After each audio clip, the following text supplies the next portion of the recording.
Alright, hello. I am back. It's been a while. It's been a crazy week. Yes. I hope that other people had a better week. Let me turn on this one. I don't know if it'll do anything. No, it did nothing. Anyways, yeah, it's been a weird week. The full moon happened, which was crazy. And also, if you saw the thing previously, like my video previously, you could probably tell I was a little bit completely out of it. But anyways, welcome. Today we're going to be finishing these scarves. I'm going to get this done until as much as I can, and it will keep me going on stream, and we'll see how far we go. But essentially, I want to finish this. I've been putting it together, the first one. I need to put together the second one, and then I have to do the little pieces, which I don't remember how I did that, like the cutting of it. But essentially, that is what we're gonna do. 1 second, I am gonna close my door.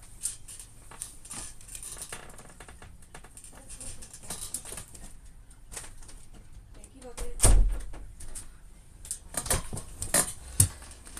And I am wearing pants. I am sorry. Anyways. I'm gonna eat my sandwich and then we'll get into it, but I'm quite hungry because I haven't eaten breakfast yet.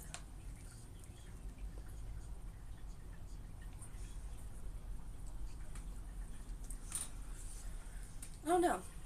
It's just weird because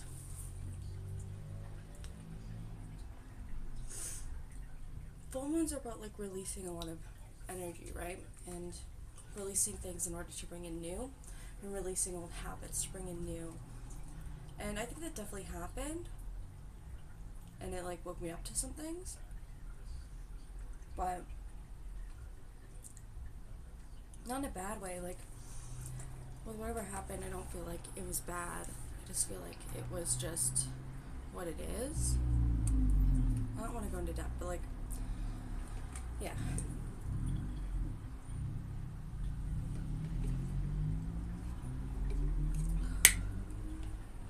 And then it made me realize about myself that I haven't really looked at the perspective of for so long I was in my head about this idea of not being an adult and not having to do adult things or think about adults, but then you play as an adult. And when I was healing parts of myself, it was kind of I didn't have to think about it because I was doing adult things that I didn't mean to do at the time, or I grew up too fast. So then the past few years I've kind of tried to rebuild the inner child and doing things for the inner child, my crazy stuffed animal thing. And they're not crazy. No, this is Bear. He's amazing. He's the Walmart bear. He was the model for Walmart, and he's an amazing model. So anyways, and then not thinking about adult things or adult jobs and shit. And then this past week I had an adult job. I went and did something very professional and bought professional pants even, which was such a fucking hassle. I hate shopping. I hate it. It's just so stressful, and you're not thinking when you shop, or I get really distracted, so I'm not really thinking. I bought twice within this week I bought the same thing but wrong, and now I have to go back and get it all refunded, which will take forever, but I'll probably go tomorrow because then it will be dead. And then I don't know, people pop up back in your life, even though it was my own choice of doing that, and I thought I was prepared and ready for it, and then I realized that I'm not at all ready for that, but I want to be. So then you do all these things in order to prepare yourself to get to that point. Yeah, so that's kind of where I was at, and I think it was a really good way of learning it, because I think I'm a person who learns head on, and then that completely changes the perspective, even though like halfway through it's kind of like irritating or depressing or stressful or happy or exciting. It all kind of just like comes all at once, and I navigate through that pretty well. It just takes my time, and it takes up a lot of my energy, so I get distracted in things, and so I haven't really been streaming either, because I wanted to do that, but then I couldn't because I was just like all over the place, and that's why my last video was like all over the place, even though it's 7 minutes. So then, yeah, it's very interesting. I think like with every conflict or with every thing that we experience, we have to like learn from it. And if you want to be like positive about the situation, hope that things can get better, you just have to like work towards being the person that you wanted to be in that scenario.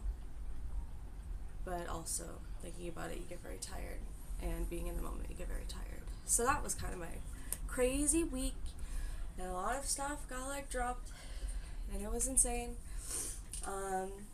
But you know, it is what it is. And then yesterday I went to like an art show.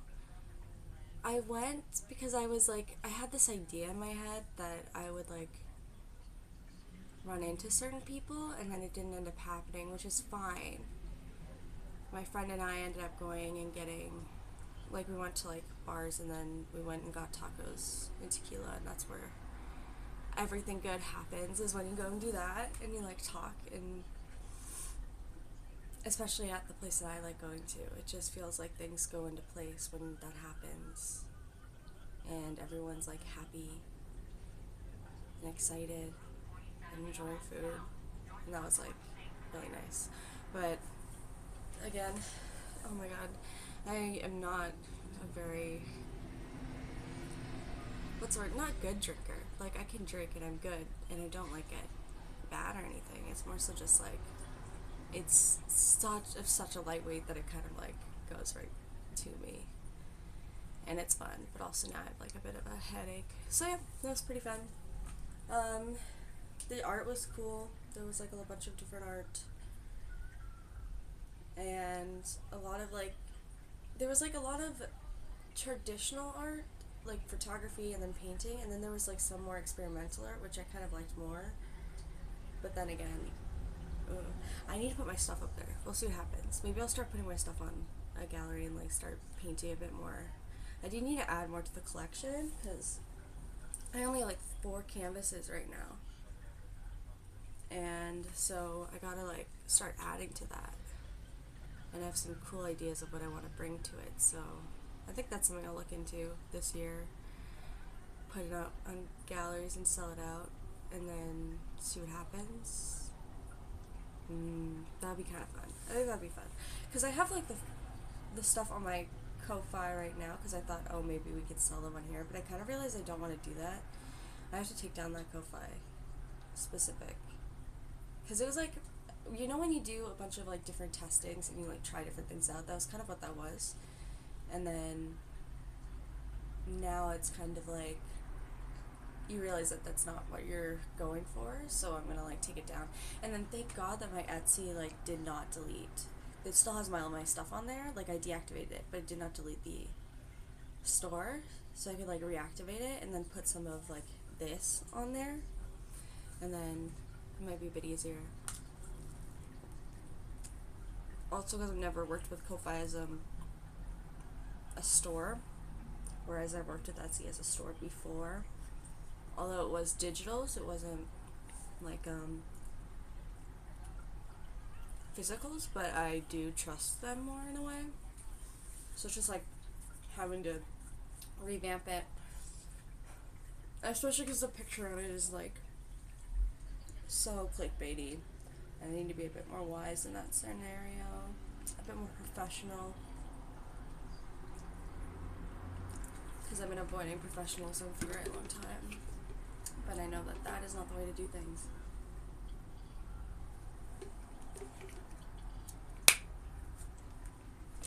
So yeah, also I set up my computer again. I didn't realize that my PC does in fact work. I've been using it as a bedside table for so long that I was like, oh, this is not going to work. But it does. It does work. It was a little bit stressful at first because the HDMI cords weren't working, but then I realized it was just the wrong outlet, so that was kind of interesting.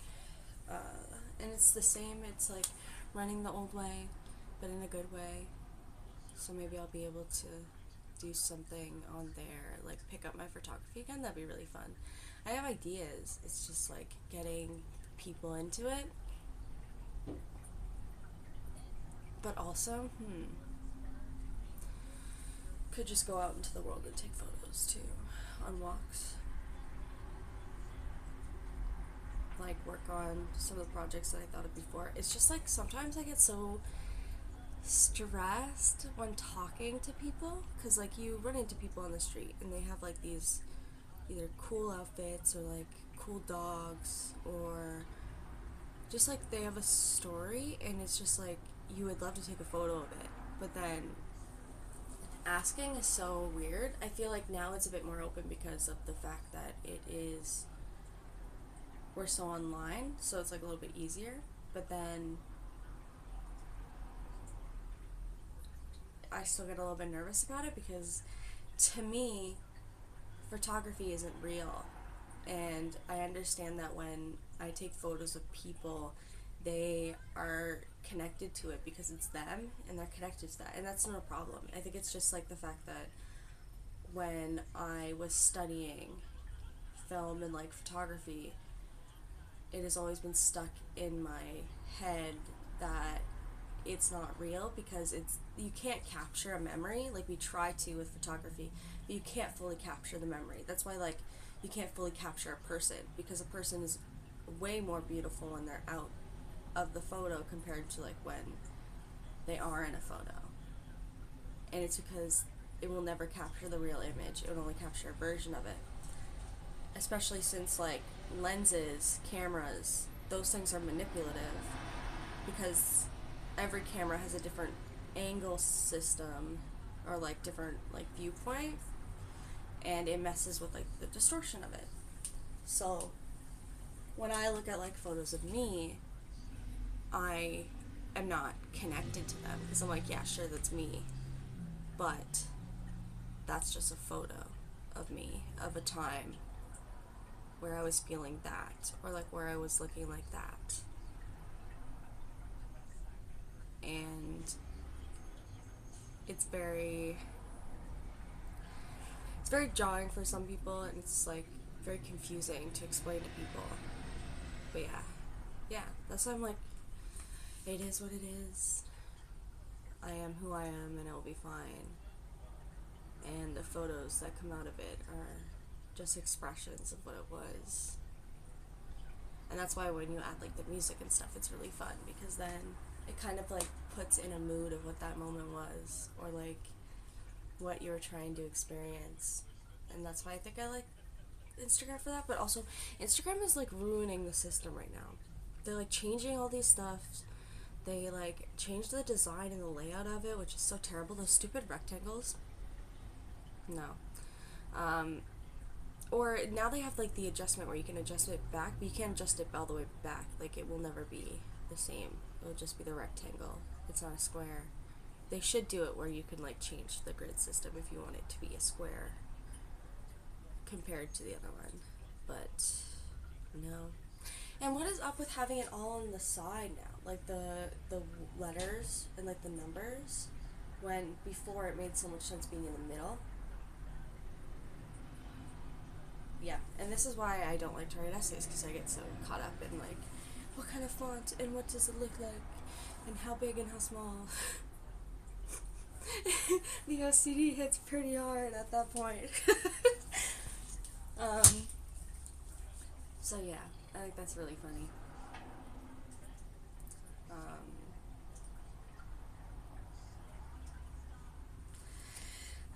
This year it'll be like this year it will be so fucking changed that there would be no way of like looking back at it and being like that's what Instagram was. Because even back then, when you look at the original Instagram, it was just posting photos because it was fun.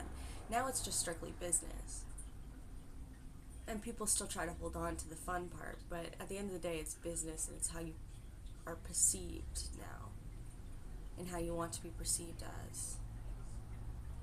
So it'll never be the same. And then this year, well, this year's gonna be crazy anyways, because it's the year of the snake, so everything's shedding and like changing, and everything's breaking down and just becoming a whole new thing. So it's like the internet's like close to it too. Like, let's think about like the Twitter ban right now. First off, watching those, like, what are they called? Like watching the forum, or like the people talking about like there was people versus the TikTok guy, and like people were asking so many dumb questions just to try to make it seem like TikTok was trying to take things from us, which, like, facial recognition and shit, and yes, there's parts of that, but literally the TikTok guy was so funny because he's just like, no, that's literally not, like, what are you even asking? But yeah, so now we have like the TikTok ban, and it's just like, how's that gonna look for the rest of the year, or like what that's gonna like produce into, because it's just so used now. Like, it's just like a thing that is happening, that always happens. It's like a part of our system of life, and it didn't even last that long. It like opened up in quarantine 2020 maybe. It didn't last long, and then yeah, it's just really funny. Like, I can understand the point of view of like, yes, it is really damaging for people sometimes, but I think that comes from the way that we choose to use the internet, and also like how we choose to allow like parental controls and shit. So like during that council meeting, they were like making up all these like questions to make it seem like it was way worse than what it is, and it's not that it's bad, because it's bad, but they're asking the wrong questions, and they're also like very subject to fake news. Oh, I fucking hate the word fake news, but it's true. Like fake information, or like not fully understanding what they're talking about, but they want to talk about these things to make them sound very smart. I don't know. It's very interesting. And I might probably be doxxed by saying all this.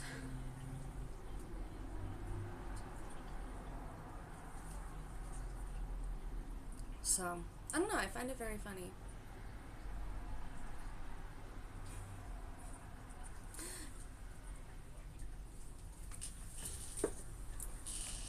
Okay, I should probably eat my breakfast sandwich and then we'll go back onto doing this, because my plan kind of is I don't want to finish the stream until I finish these scarves, or at least put them together, because I have to do the little fray things, and those take forever, so that might be a whole other thing.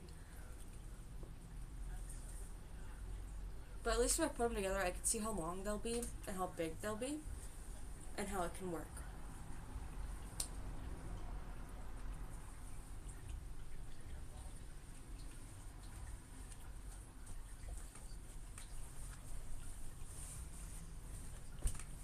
And then I could start doing something different. And I don't know what I want to do next. I think I want to make another, like a shrug, but I have like a really pretty white that I wouldn't use, and I think that'd be nice. Or do I want to use the, it's just a matter of like if I have enough. I think I might use the blue actually.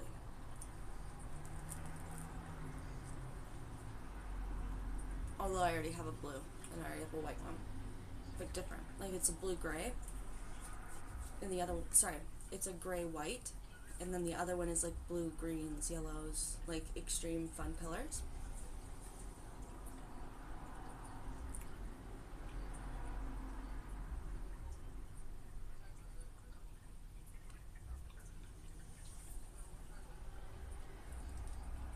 So who knows, we'll see. I definitely want to try to make like, do different patterns that I'm not usually used to, of like things that I would actually wear.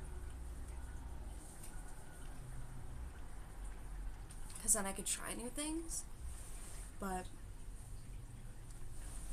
and try new patterns, but it takes a bit of time that way. Also, I have to remind myself to take photos of certain products that I have. So we'll see.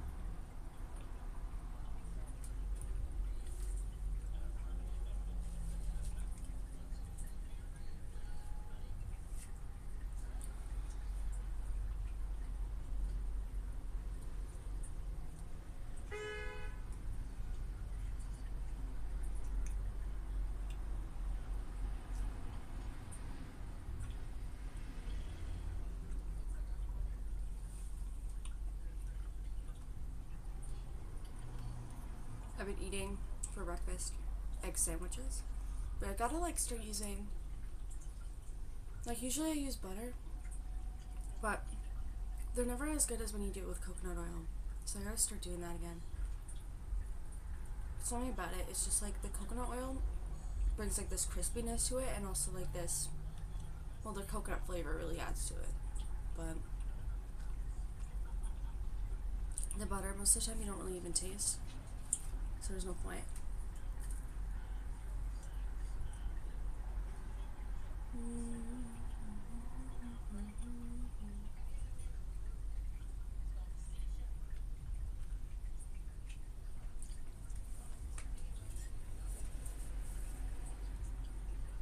Also, do you know those moments where like you're talking to somebody about your experience and you realize you're talking to like maybe the wrong person, and not that they're wrong in any sense, it's just like they're not fully seeing the same side of it. Like, I understand that I'm probably seeing it my own perspective, and I do need other perspectives in mind. But also, like, there's a confusion of, like, what a person can experience and, like, take and be fine with, and then there's some people that are, like, would rather shut things down, like, right off the bat. And I always find that to be, like, the most confusing. Also, I think it's hilarious that you could, like, see Bunny. Hello, how are you?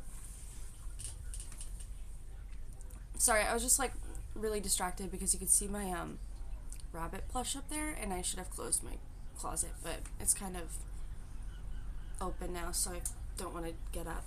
But, hello. Welcome. Well, actually, I was literally just, like, talking about my life at this moment, but then I am actually trying to finish all these projects, and then if I stay and finish all these projects, I will get stuff done, and also I will stream, and it'll last as long as I have to finish this. So welcome. I hope you're doing well. It's been a while. I hope you had like a really good week, because this week was kind of chaotic.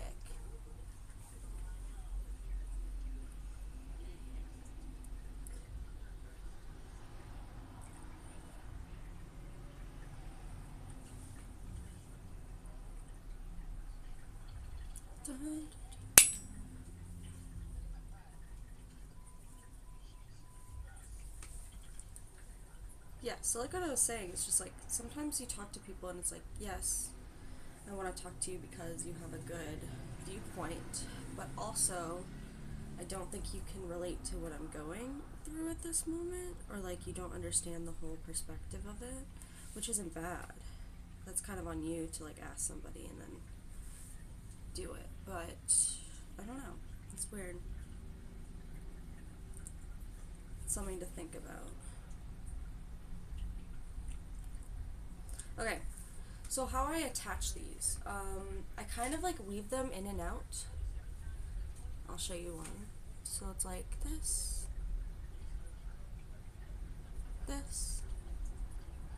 oh, and then weave through this, weave through. And you just kind of keep going until it's at the end. And then when you open it up, it will like work out perfectly, but it does show the seams, so it just matters on like what seam you want to show towards other things or like other people.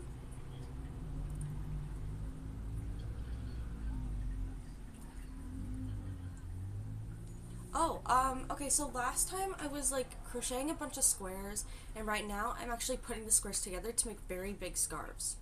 Um, I found that like I kept wearing mine. I don't have it with me.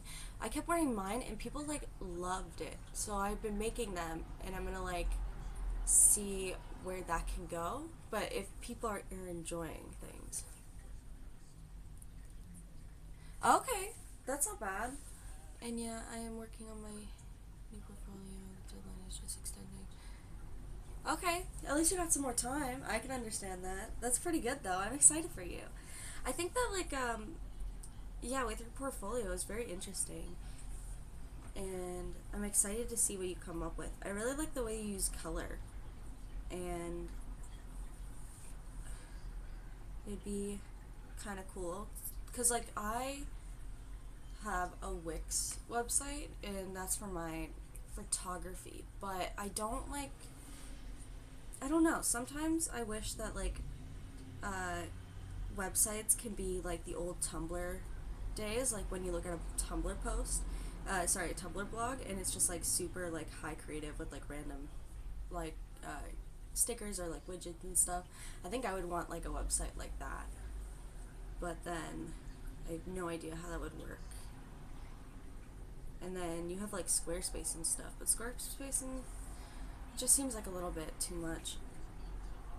Like you're paying a subscription now, while also still paying for a domain. It's confusing. But then again, I would have no idea.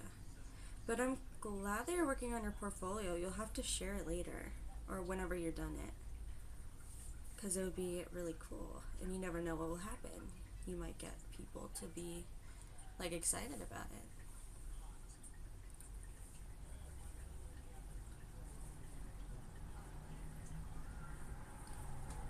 Oh,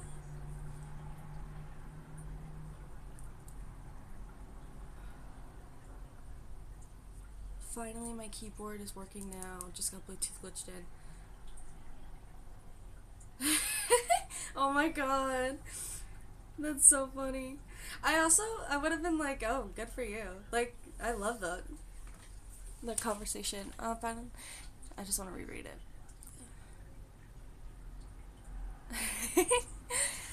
Dude, I like also been having that issue. So my laptop is kind of on the fritz right now, and yeah, exactly. It's just all the same basic stuff, and I hate it. Like I was saying, my laptop is on the fritz right now, and like none of the keyboards work. But then when you put a keyboard into it, it also doesn't work. Like I plugged in a USB keyboard, and it just doesn't want to play. But yeah, you're right. It's very like AI driven and very basic, basic shit, and they all look the same, and there's no creativity involved. I want like crazy little widgets that are buttons that you could post stuff on. Before the AI era, drag and drop was not so good though. Between yeah, okay, cool. Yeah, I wonder. I wonder if it was like that for, because I don't know if you know what I'm talking about, but like when I was like playing Sims 3 on my computer, you would go on like Tumblr and stuff, and they would have like incredibly beautiful blogs. I understand that is its own website in its own, but you could like add cool like texts or like fonts, and then add like cute little buttons of um, art, or like you would go on like DeviantArt, and you would order people to like order artists to get like these little cool um, bits, but they're like you know like the Twitch bit, but like you could order those, and then you could attach it in there, and then you could have like so much more creativity to it. I find that you can't get that anymore, but I don't know. I'm not very well versed in that genre of stuff. And also is probably because Tumblr was its own website, which would make sense. And that is based off of programming. So yeah, I don't know.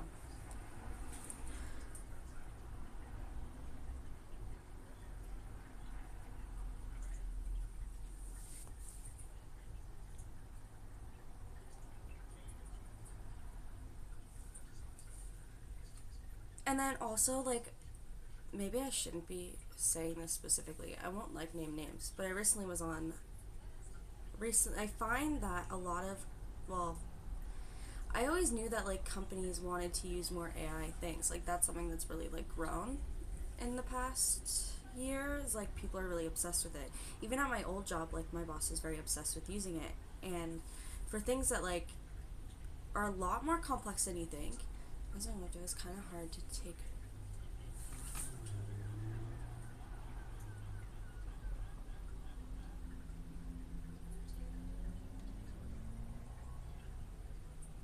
Oh, I'm sorry. Yeah.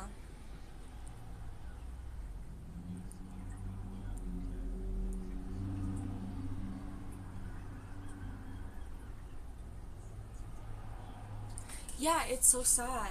Okay, like I was gonna say, like it's incredible how even in an art industry that I work at, like clients still don't want to like they only want to use AI now, and they don't want to spend the time and they don't want to spend the money making real pieces because of XYZ. Like they're either like tired or they just like are uninterested of spending that time or like they think that everything can be solved that easily, but it's not true. Like none of that shit's true. It won't work.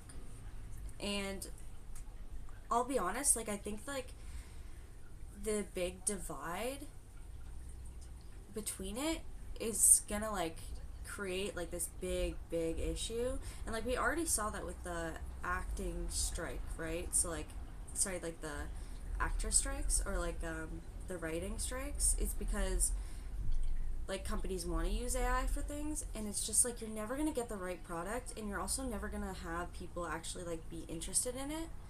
And that's the worst part of it. Like they think that people are going to just be okay with it, but we're not okay with it. I would rather have a good product that's made by real, like a good product which is always made by real people, than just something being sent to me. I mean, it's kind of hilarious to think about it.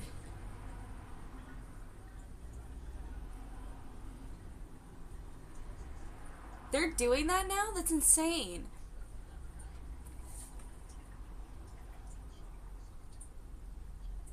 And then you wonder why nobody knows how to talk to each other.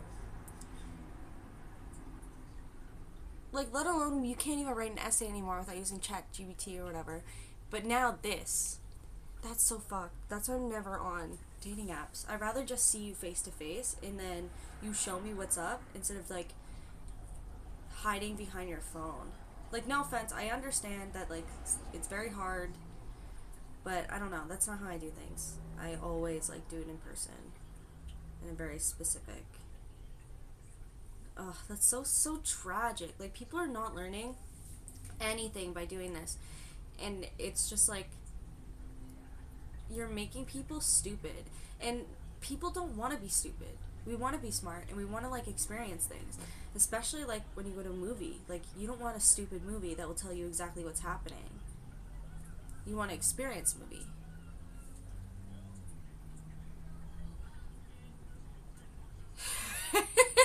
No, it's true. It's just like, am I dating you or am I dating a robot? No, that's insane. What does this world come to? It's so fucking dramatic. And don't get me wrong, I've used AI in my photography before. But I've mostly used it as like a side piece because I wanted to like experience, like I wanted to specifically say like, hey, I don't want this to be my main focus because that is not the main focus. Like AI should be something that can be used to help people, but not to like creatively take over. So yeah, I could be in the wrong a bit because I've definitely used it before, but I've made a very conscious decision of how I use it. But then again, in this world, who makes an actual conscious decision anymore?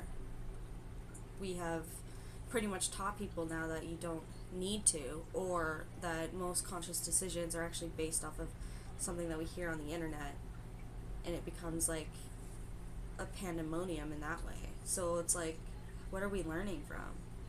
And what are we gaining? I don't know, it's so interesting.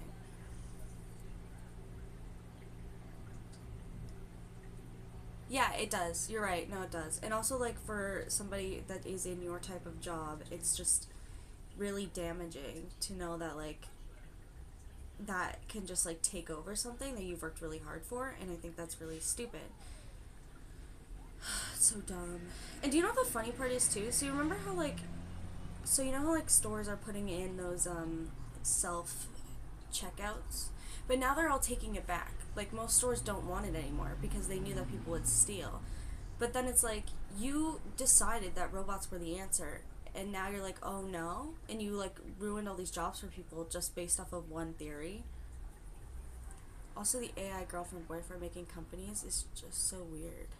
That's a thing. Like, I've definitely noticed like some really weird shit on the internet because of it, and I'm not gonna get into it because we're on a stream. Um, but like what the actual contents are, and in that scenario, but it's like really weird that people are using it as a boyfriend girlfriend experience. And then how do you expect to know what a real relationship is if you're doing it that way?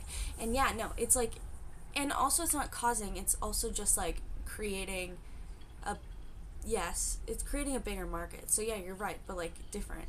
I mean,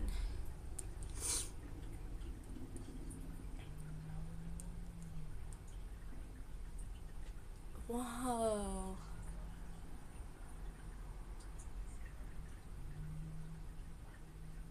Interesting. Well, thank you for that information. That's really good. What I was gonna say is like, yes, it's indirectly causing a loneliness epidemic, but also I think like it's already capitalizing on the loneliness epidemic that's already existing. Because we've had that for a very long time. It's just now we could build into it. That's why like, not that porn isn't bad. Porn is great, but people like to market it in a weird and strange way now because of this moment. And that's what I was like trying to get into. I just don't know if I could talk about that on the internet. But yeah, it's very strange that way. Anyways, okay. So I finished this one. And it's supposed to like wrap around, so you could do like this, and then like this, and like this. And then it's good. I like it. I just don't know if it's long enough. Like I feel like it needs another one. Like this. I think I should put one more on and then just like hope for the best. Another green.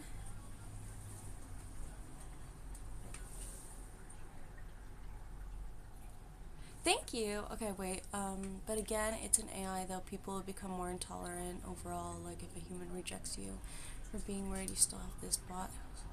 Oh yeah, no, you're right. I didn't think about that either. Because now you have like a bot telling you that you're okay, but also like that's not a real experience. Like in a real experience, you have people telling you all kinds of different opinions about you, and it's up to you to take those opinions. So when it's just like you have something that's giving you only the opinion that you believe, yeah, that's so blinding. Holy fuck. I never thought of it that way. But thanks. Yeah, I'm gonna add another square because it's not long enough. Like it needs to be a little bit longer. I wish I had more white, but I didn't end up getting white. And then Taffy left. If you saw, there was a cat beside me for a second. But no, that's really strange. That's really strange. No, this one.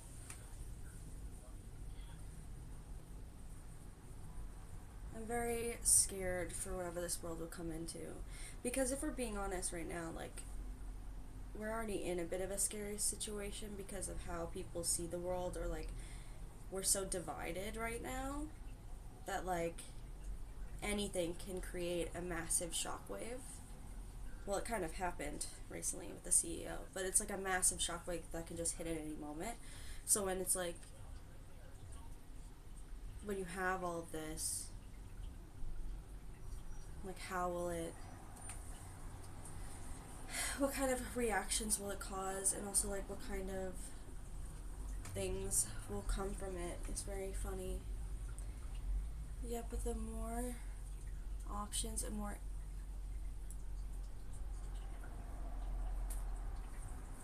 Yeah, no, I get it. That's like me recently when I went to like talk to somebody. It was just like there's an intolerance of like having somebody that is a bit different from you in a way. Like, I don't mean to make that into a bad thing. It's just like, and maybe that's it comes from a place of um, like push, like back, like stay away from me. But there's a sense of like control in it too, because then if you don't follow a certain way that a person wants, there's either the way of being controlling about it, or there's the way of walking away. But for hitting like a point like this, it could really like be damaging for mental health and for relationships, because in a sense of loneliness, we kind of bend towards people, either if it's a real compromise or if it's not a real compromise. It's like, what, how much do you take until you realize that you're like enough for things? I don't know. That's where I kind of like see that going to, because then if you have like an internet robot telling you that you're perfect for everything, like how after the AI it's even more worse, like forget everyone, I will shape the exact person. Yeah, exactly. It is exactly that.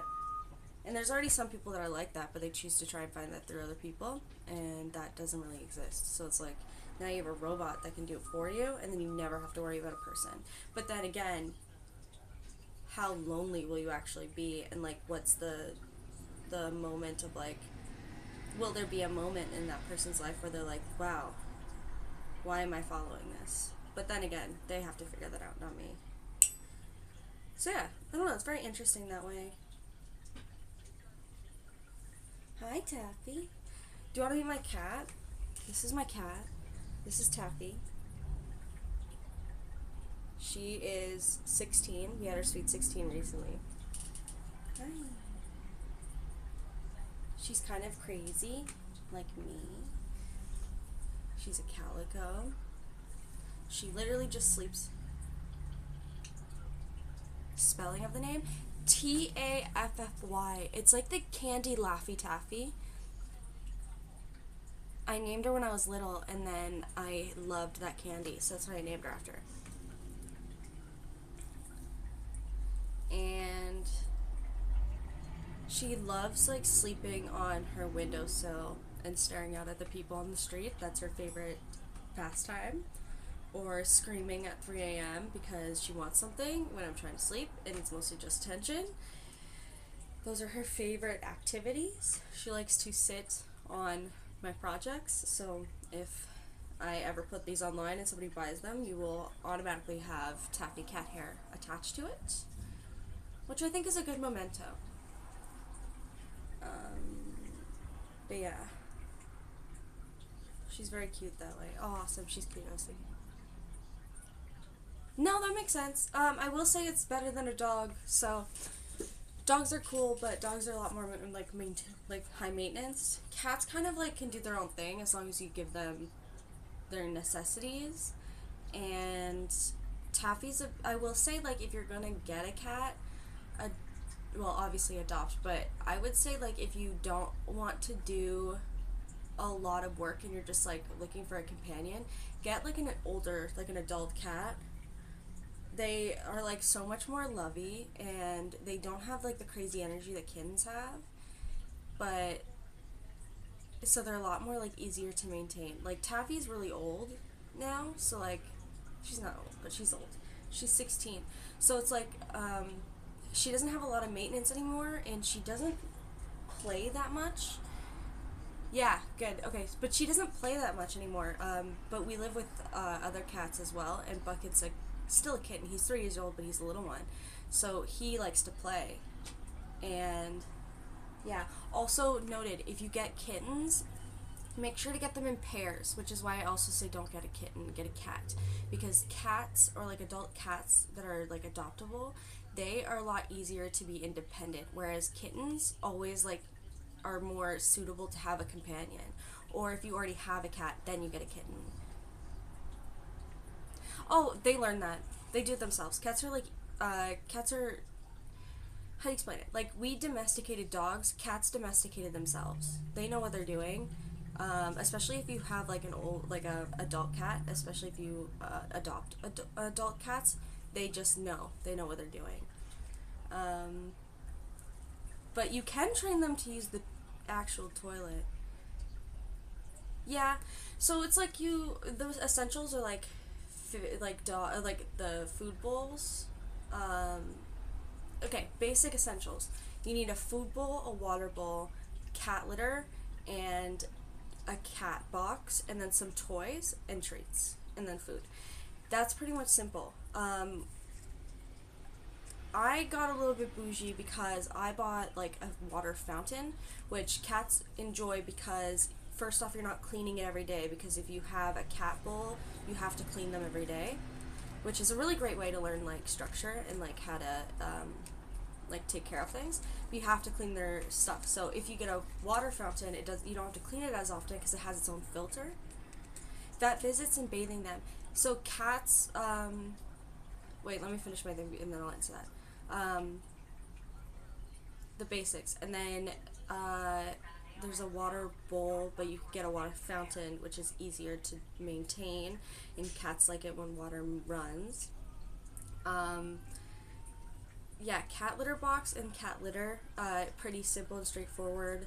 Just get whatever one you want, and make sure you're cleaning it out as much as possible, because then they, like, if any animal, if you're not like cleaning their like washroom and stuff, like they can be messy and they can also be reactive towards it. So you want to make sure that's happening, and then well, now what? Vet visits. Okay, vet visits. It's based off of how do I explain this? So like I grew up in a family where like I grew up in like the farmlands. So when that usually occurs, we have a different perspective how to take care of a pet compared to, like, let's say more high maintenance pet owners, which aren't bad, like the ones that check constantly. But we grew up where we had to just do what we could. So I guess like with vet visits, it's more so just like if your cat gets really sick, of course. If you need to fix them, of course, but also like they usually get fixed when you adopt them. Taffy doesn't go often. It's mostly because she's just older now, so it's like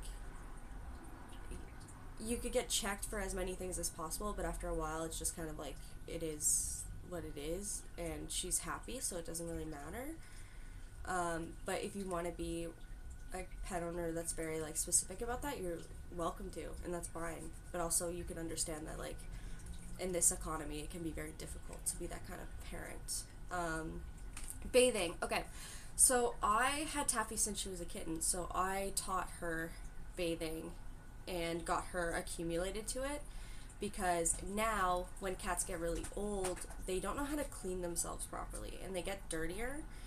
And Taffy is a cat that likes to hide in small places, so I give her baths like once a month in order to just keep her skin like good and not itchy, and also just like clean, so she has like she's not having allergy problems. So I tend to like do that, but it's not hard. It's just you have to always introduce it, and you have to be very calm in the experience. Like when you lose control, then they lose control, and then there's no trust. But when you are calm about the experience and then you show them that it will be a good time, then yes, it makes sense.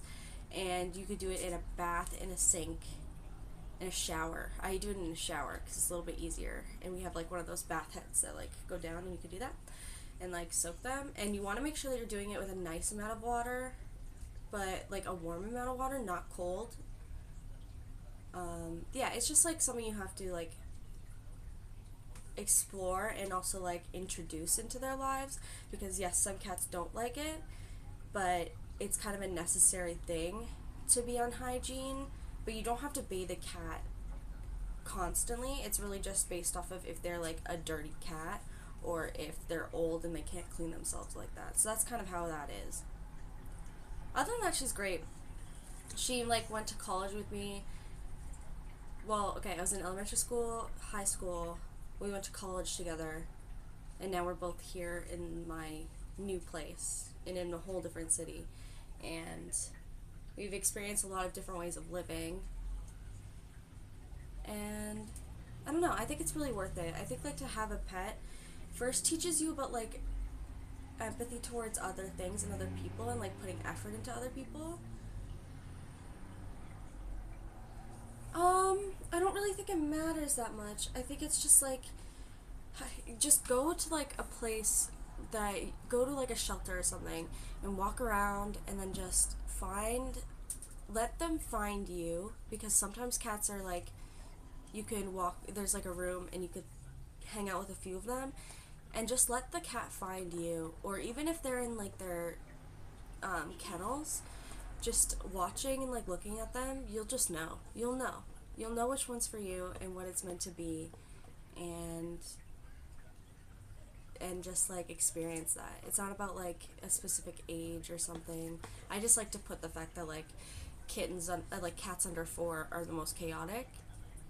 Anything 5 and above are like a bit more mellow because they grew out of their childhood. But just yeah, it's just about like seeing and then meeting the one for you. I didn't fully get that experience when I saw Taffy.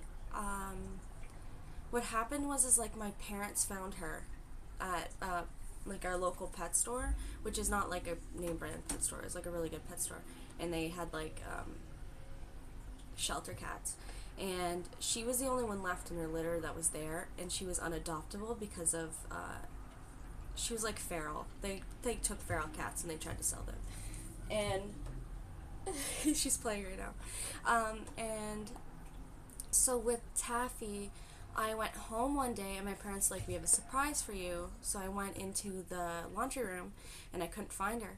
And then she was hiding behind the washing machine, and that's when I saw her, and I was like, oh, what a cute little guy. Why are you so scared?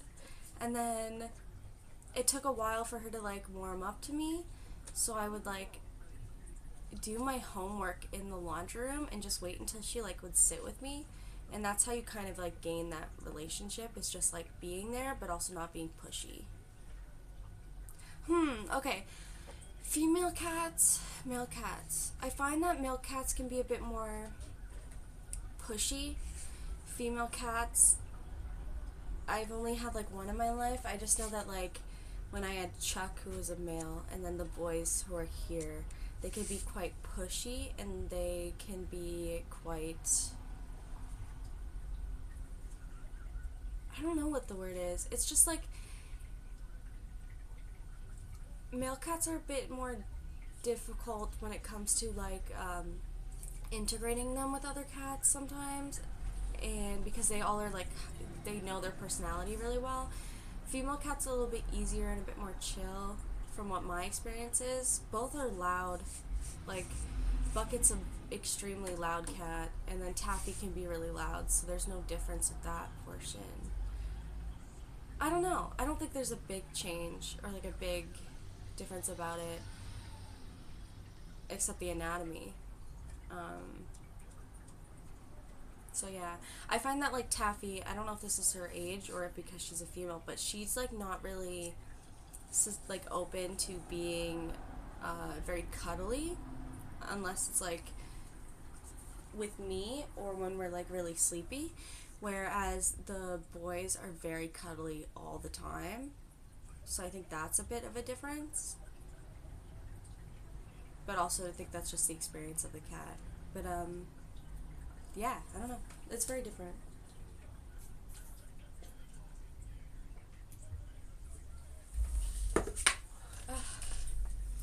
But yeah, because I also had like a male cat growing up. He was a Russian blue, and he was a big boy, but he was very like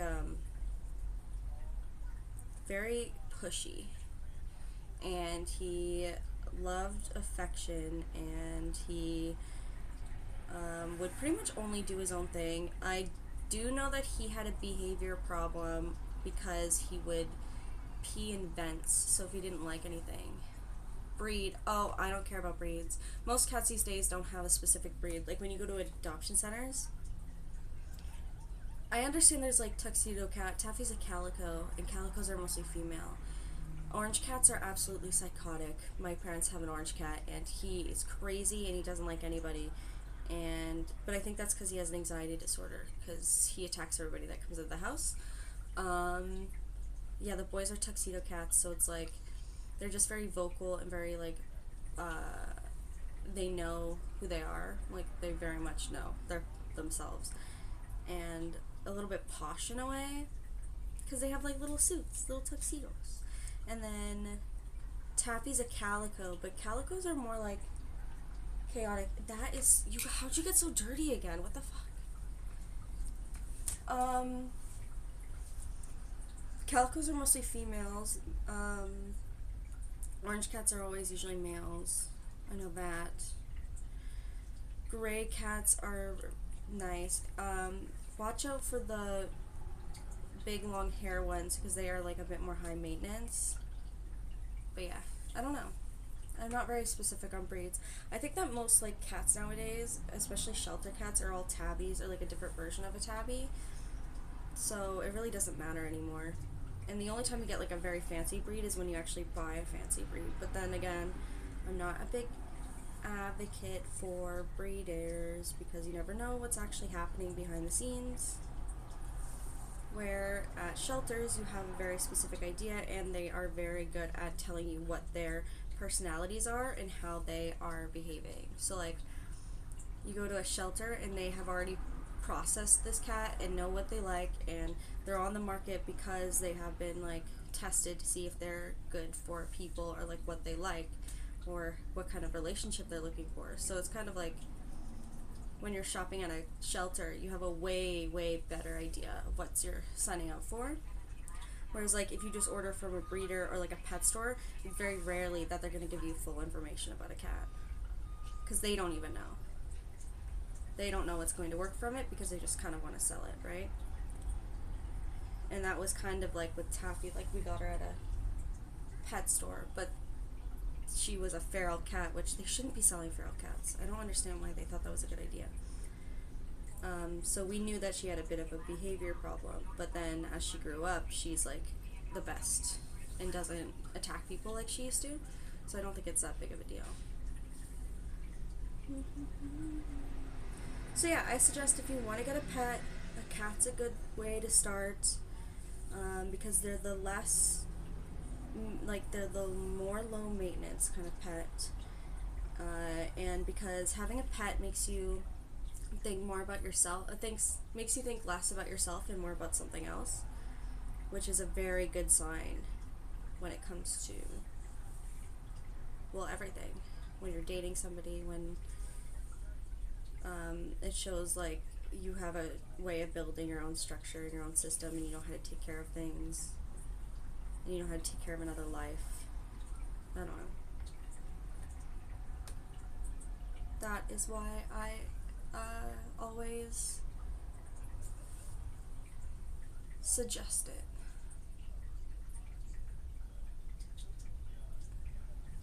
And then as you get to know your cat, you find all the quirks and stuff that you like about it and dislike about it, but that's how people interact with each other anyways.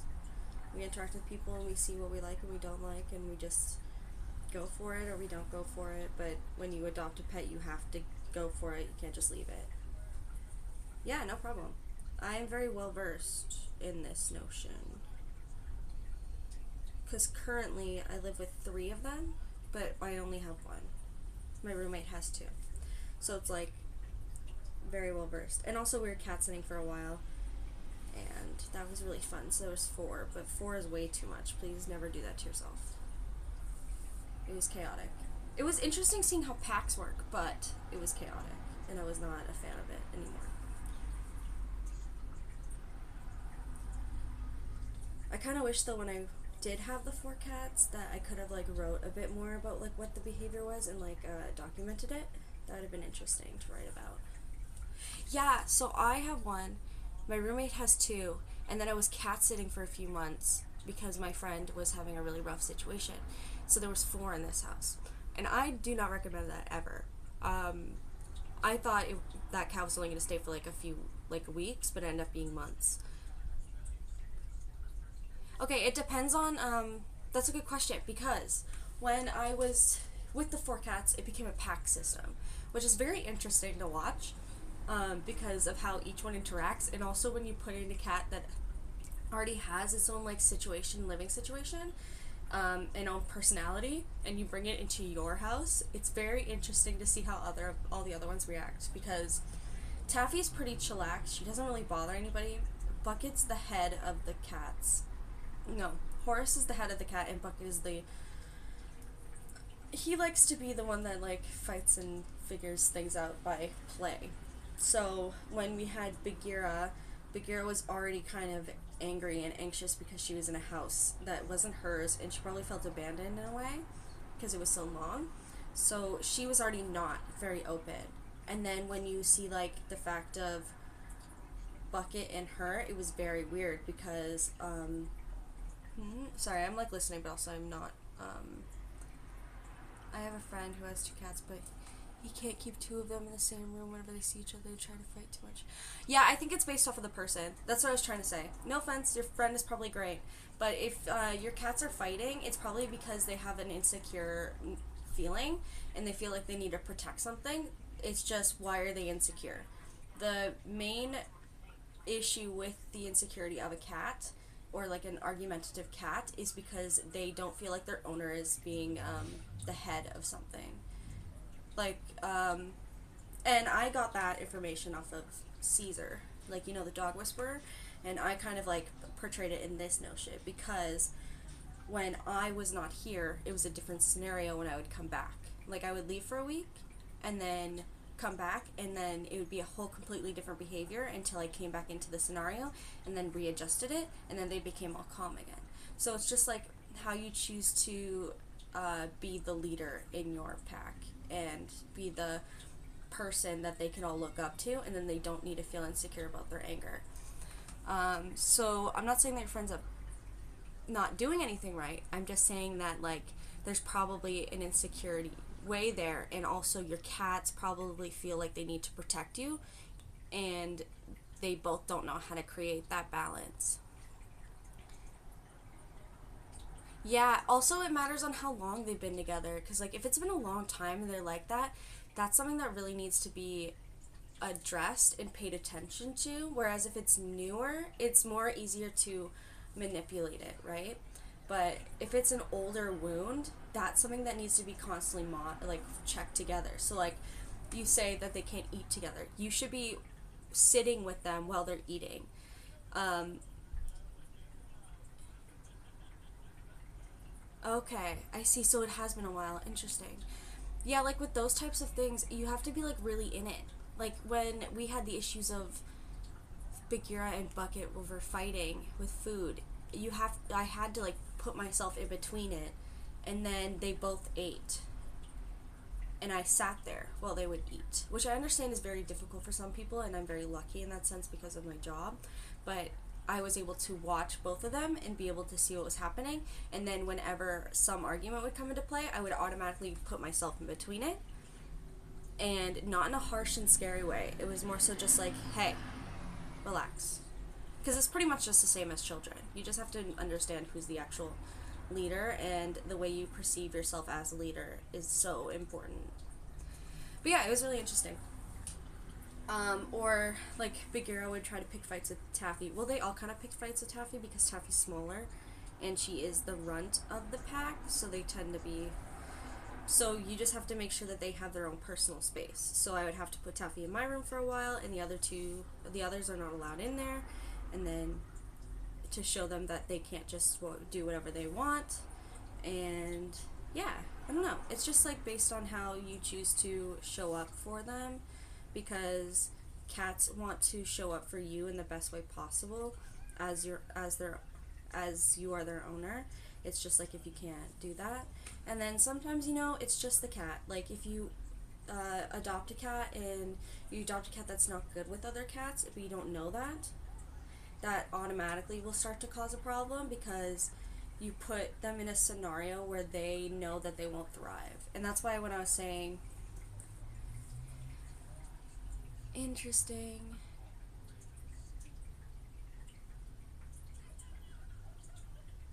Yeah, like yeah, it's more like even before you start the fight, just make sure that you're like there and you see the signs of what a fight will start, and then you're just like you try to find a balance, I guess. Like I would say for me, if I saw that I started like seeing that one of them was going to start being reactive, I immediately would walk in between, and I wouldn't like pick them up or anything. And I also would not try to take them away from each other.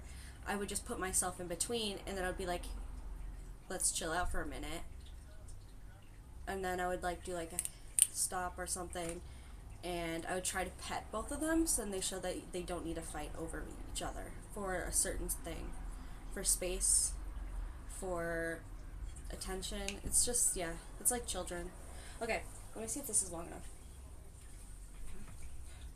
Do, do, do.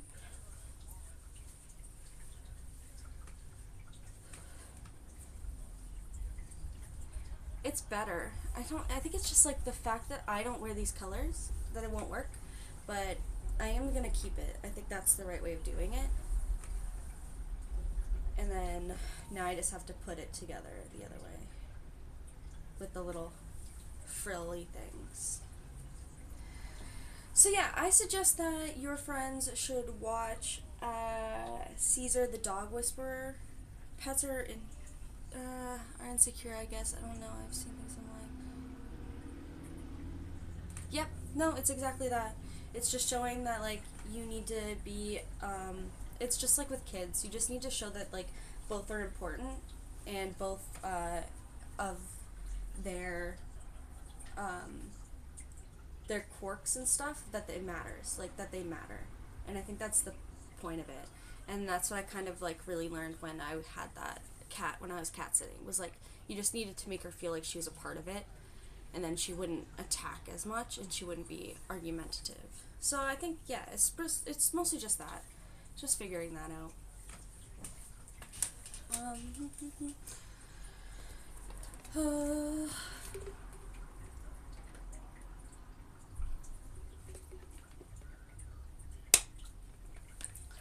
Okay. Now I need to put the other one together, but I also need to make another green, because now I have 1, 2, 3, 4, 5, 6. 2, 4, 6, 7. Yeah, just one more. And then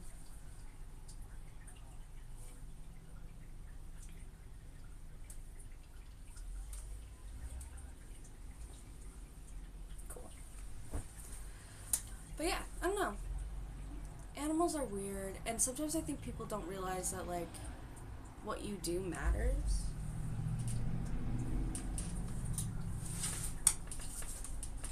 And I think like some people tend to get a bit lazy when they have animals, so they don't think about it.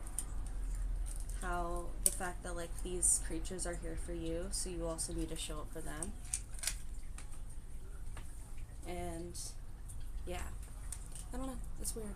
But I'm not very well versed with dogs. I have dogs, like my family has dogs, and I grew up with dogs, but I'm not like, I wasn't the one that was really taking care of them, so I didn't really understand as much. But yeah, I always suggest watching Caesar Dog Whisperer, because it works both ways, cats and dogs. But cats are a bit smarter than dogs, so you just have to watch out for that.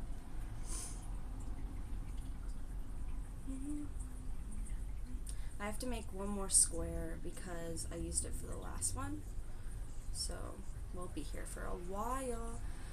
I'm trying to beat my record of, I think I've done over 2 hours, but I want to see if I can do 3. I'm scared of dogs, TBH, some sort of. That's completely fair. My grandfather has trauma with dogs, so he doesn't like dogs, so I can understand that. And also, like, dogs that haven't been like properly trained are incredibly like scary to deal with, because some people don't think about it. Because you have a creature that's the closest inhabitant of a wild animal, right? You have the wolf. yes, dogs are incredibly domesticated now, but you still have to like watch for those types of behaviors, and people tend to not think about it because they're just like, oh, a puppy. But no, there's a lot more to it. Especially tiny dogs. Tiny dogs are so scary. I don't understand. I think it's because they're tiny that they think that they could be like really scary, because they're trying to like be the big dog in a way, but they're scary. I understand you.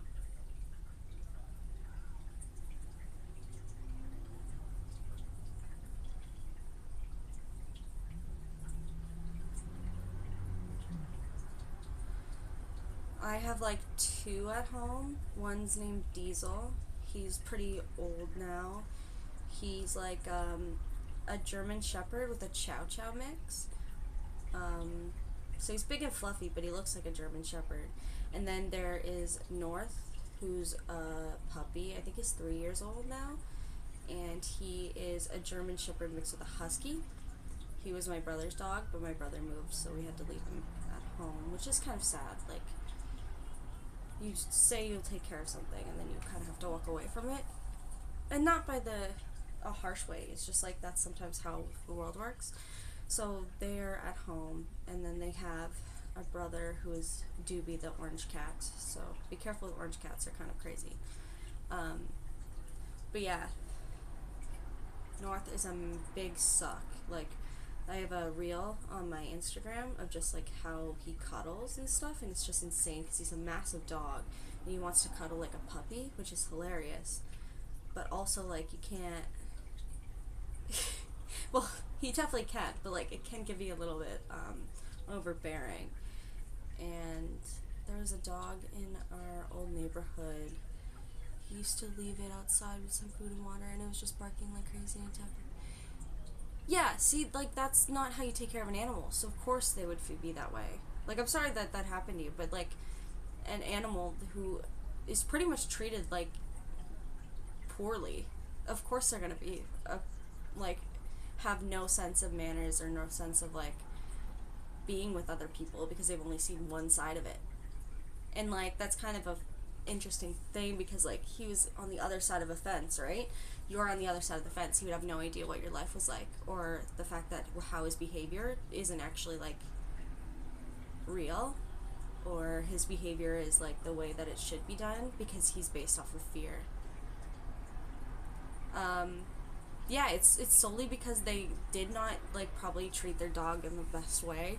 Like, think about it this way: he used to leave, yeah, he used to be left outside with just some food and water. Left outside, first off, how many people is he running into, and what kind of scenarios are they? You have anybody walking by, and you could have people picking on the dog. You could have the owners being like so non paying attention to what that dog does. So he doesn't really have an experience with people if he's only been outside.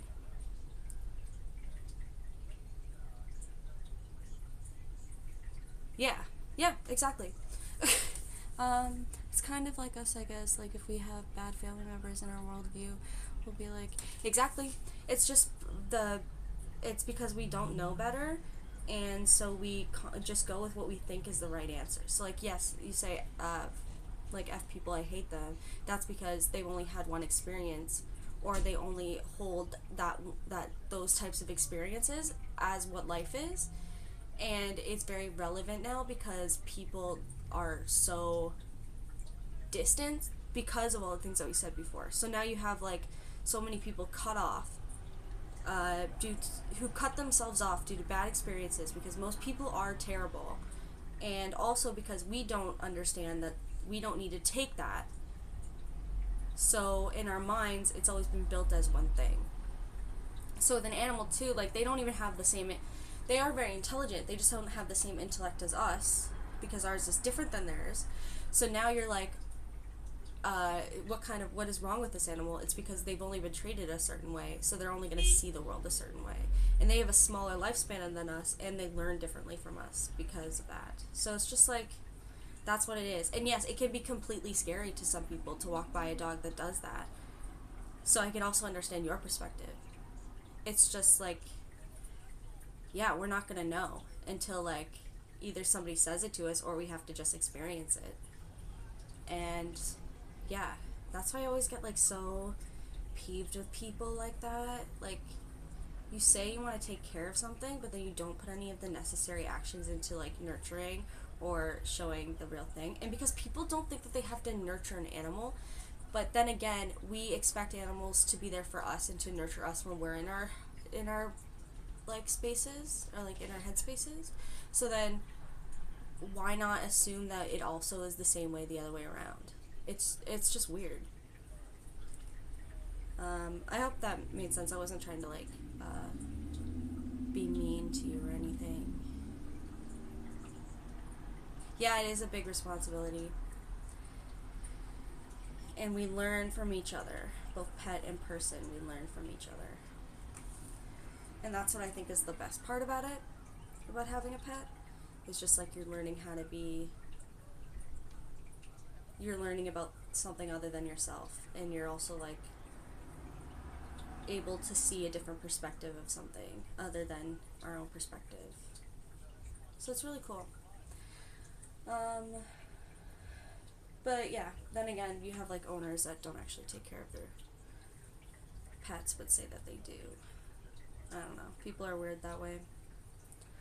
And then they don't understand the consequences of their actions and instead blame an animal because they choose to act out. But it's because they don't have a secure owner to tell them that they don't have to act out. Animals be like that. At this point, get a hamster. They're easy, you never see them. You just have to clean their thing constantly. But they will keep you up at night. But I know that you like the night, so that might be easy. Because they will only do things at night.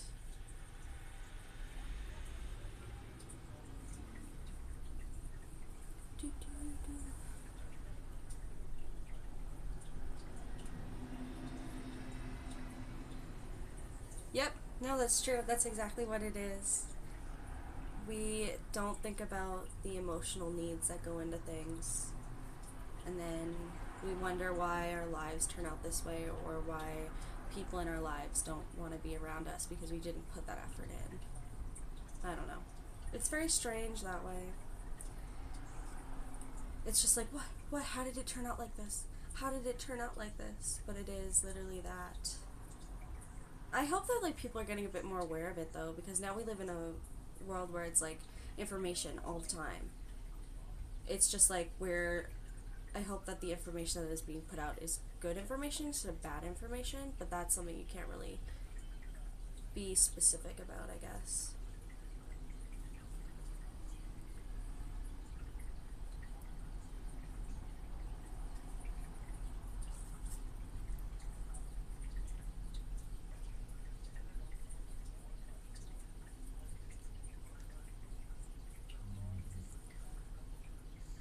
But yeah, I don't know. It's very funny. We all are makers of our environment. It's just understanding if our environment is actually good or not.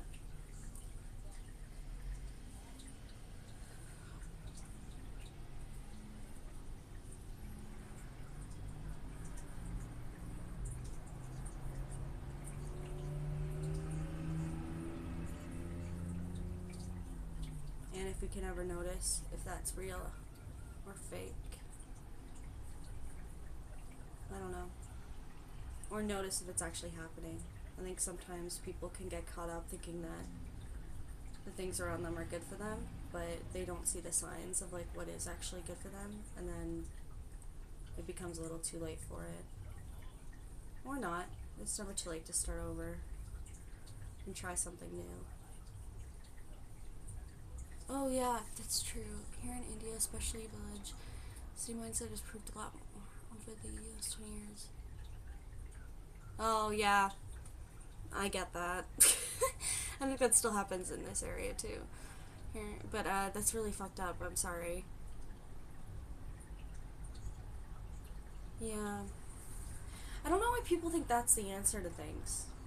Like, let me just scare somebody in order to make them like me. Or scare them to make them stay. Or respect me. But that's not how you get respect. You'll just have somebody who hates you for the rest of your life. don't know, it's weird.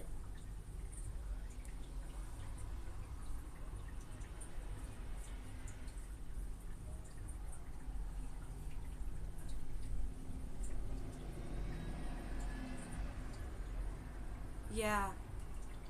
Well, that's good. I'm very sorry about that. And I hope that in a way you could show up for your friends, right? Because I did not see the difference. I'm so far away. But I hope that, like, with that, you're able to show that you were there for your friends, because that's kind of the main thing to do when you have your own, when you could see that there's bad shit happening. You could just be there for them. They're coming to get you. But yeah, I don't know. It's very strange. And we must be careful. I have a question for you. Something that I'm thinking about. How to explain it? So, I am a person where I am able to see my experiences, or like my past or my life, and be able to be like, just able to tell that out. Like, I'm just like an open book in a way. So I was wondering if that, like, let's say you're talking to somebody and then you automatically just talk about your experience from something as an example of what was, like, when you're talking about, like, oh yeah, this is a certain trauma trigger and this is where it comes from. Is that trauma dumping? I don't think it is. I think it's just like a way of communicating. But then it's also about who you're talking to, because then it can be like, let's say somebody comes up to you and they say that I don't like this type of way of how you see something. And you're like, okay. And then you think about it and you're like, okay, but this is why I think this. And I know that that is an unhealthy way of thinking about it, but it's because of this. And then you go into like that part of yourself or that part of life that you experienced and you talk about it. But then is that a sense of like dumping a sense of trauma, or is that just what communicating is? So that's my question to you. What do you think? I think it's just communicating, but also I can understand that some people are not very good at just, or people can't see it as something more than that. They just see it as like some type of baiting in a way. I know that's a weird question and very, very specific, but I don't know. I just wanted to like think about it a little bit and like see a different perspective of it.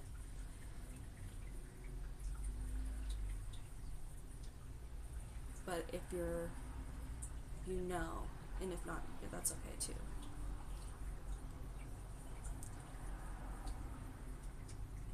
I keep forgetting I have my television on. I guess it depends on the way people try to explain it. Some people have the facial expressions while telling those things.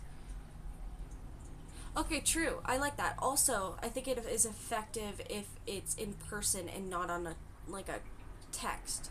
Like if you're asking somebody, if you're having this conversation in a text, that person will automatically assume whatever they're thinking in their head as what that text is, right? But then in person, it should be a bit more easier to tell what that is. But you're right, it's also the way that we try to explain it.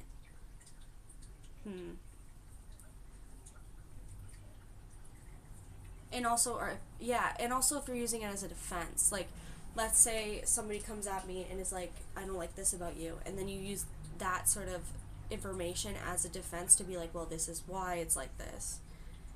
It's not saying that I don't want to change those things, but it could also come off as me being defensive because I'm like, well, I'm like this because of this. But I obviously wouldn't say it like that. I'm just like, this is just what my experience is and this is what I know. But I know that that's not always the right way. So you're right. It's just like how you choose to talk about it. But you shouldn't be doing it on a phone, because then you'll never get the right way of being heard or seen. But also, like, then again, you need to be in the right conversation with the right people, because they can also just automatically assume the worst of what you're saying instead of also asking questions to get more behind it. Yeah, no, I agree, but also I don't like to be on my phone anyways. I think that's where I went wrong in the beginning, is I was on the phone.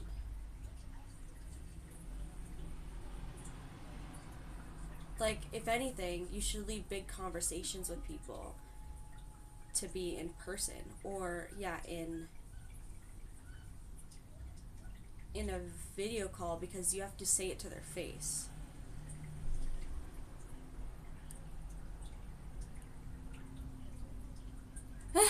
No, that's cool. I like that. I was actually going into being a therapist, but then I got a golden ticket sort of deal where I applied to one film school, and all the rest were for recreational therapy.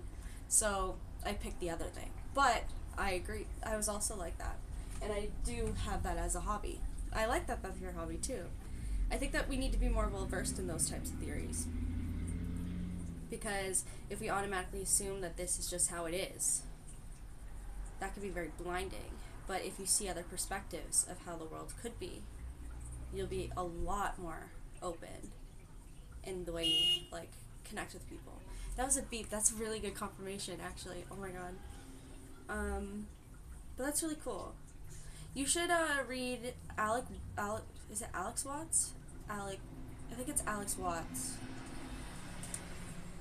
I still want to become one so bad, but currently I can't afford the change field. Yeah, no, I think you should. I think you could start that whenever you want, right? Like, yes, you understand where you're at, so you can't do things at this exact moment, which is perfectly fine. But you could still be able to, like, do that when you are able to. How to explain it? Like, in film school, you'd learn a type of psychology because you need to understand the character mind. But even then, I didn't learn any of psychology in it. I only started learning psychology after, because I was just working at a bar that can, like, sustain that. So that's what kind of built me into it. So it's just about, like, finding the right timing to do it, but still having a love for it, and never losing that love for it, right? But I hope that really works out for you. You should still read. Oh, it's Alan Watts. You should read Alan Watts, and I don't remember who the writer is, but you should also read the book Psycho-Cybernetics. Anything about that type of theory or theme is really cool, so you should check that out.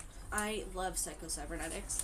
It's mostly a brain changer. Like, it's meant to, like, test out your brain and your theory.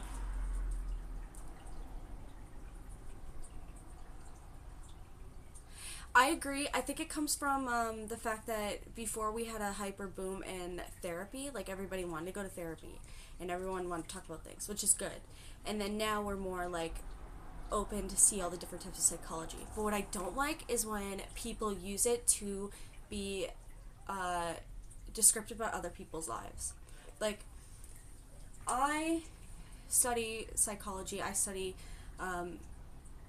anthropology, and I also study spirituality. But I'm not going to tell somebody what, like, this is why you're like this.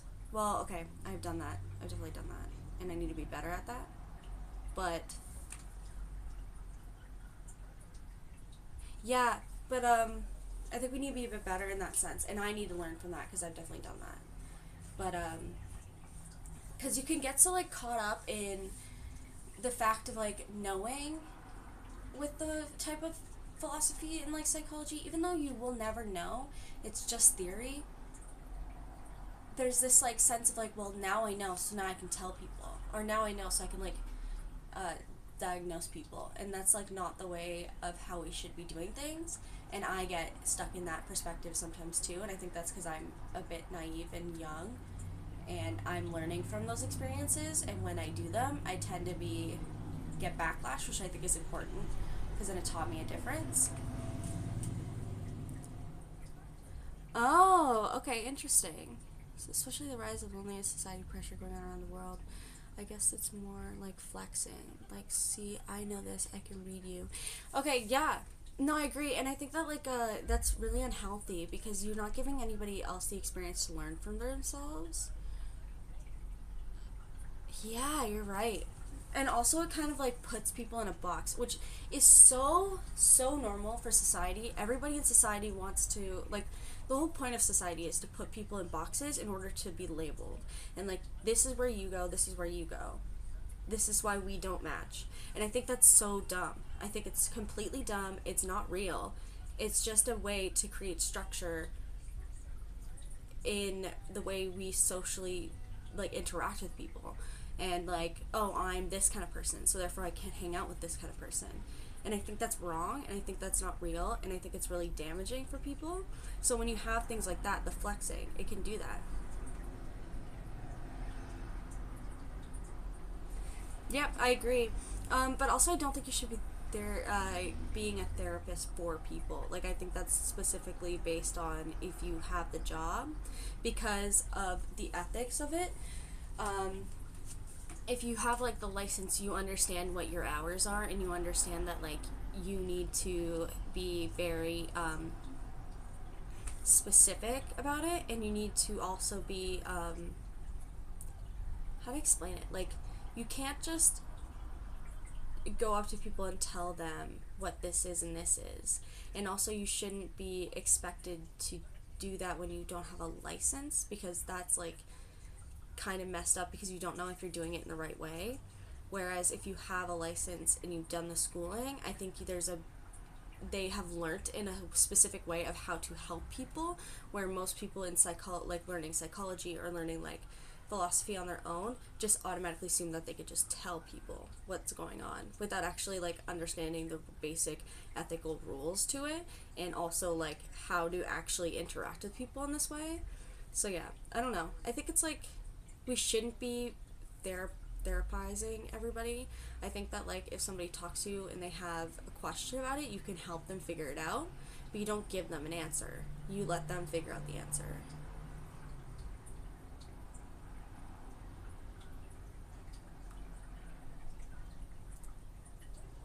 Okay.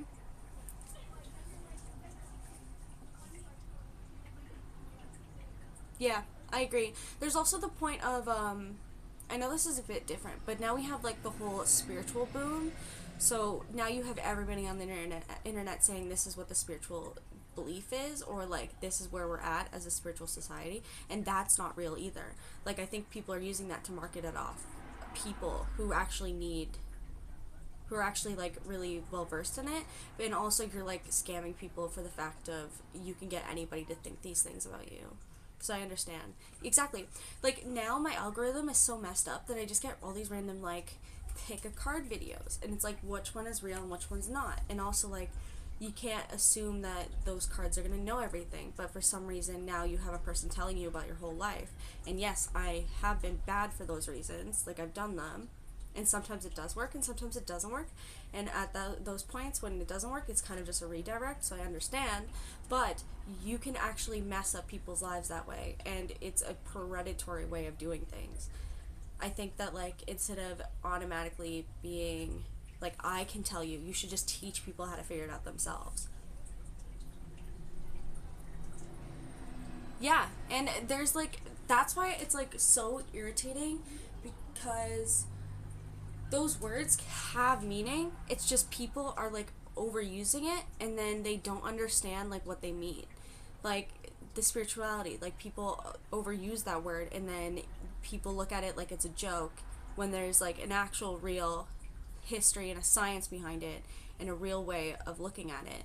And like holistic, same thing. Like, people use it as a scam now because they think that like if you're holistic, you know what you're doing.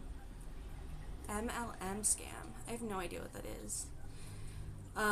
Or like mind reading. Like, yeah, that can exist, but it's very specific, and you can't just assume that like it's all the same. I don't know. It made those things cheap. It definitely made those stuff cheap, and it took away like the actual spirituality and meaning behind it, which I hate. But MLM scam, what is that?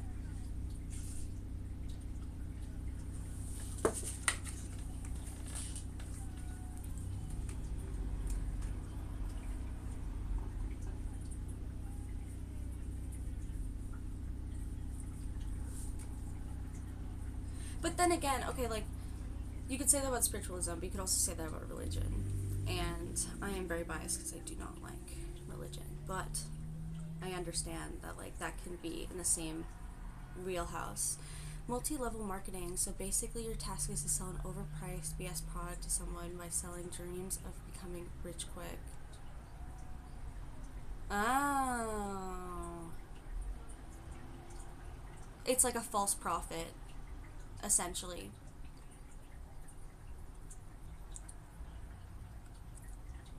Yeah, I could see that. Become rich quick, or become like incredibly healthy, or become incredibly like rich in many different ways, right? I know that it's very specific to that notion, but like the idea of being rich of like the right people, or like the right home and all this bullshit, and it's just like, yeah, I could see that. I fucking hate it. um I thought that was just a part of life, like people do that in general. I didn't realize it was a specific scam. Basically, it's chain marketing. I sell you dreams and sell my product to technically you are my customer also. Now you need to do the same thing and sell it further. What?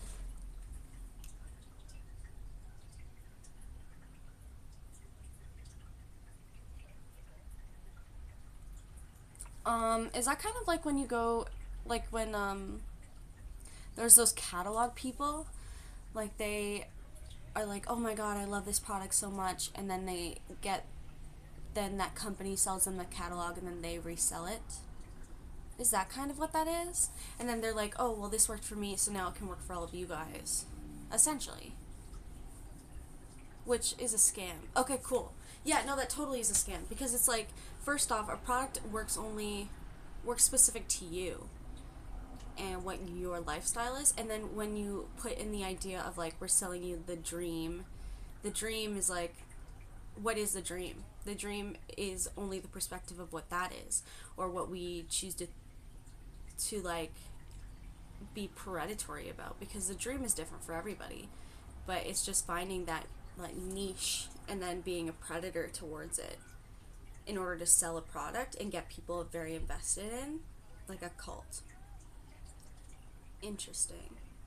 Yeah, no, I'm pretty good with that. I think that like we need to be a bit more smart to not fall for those things.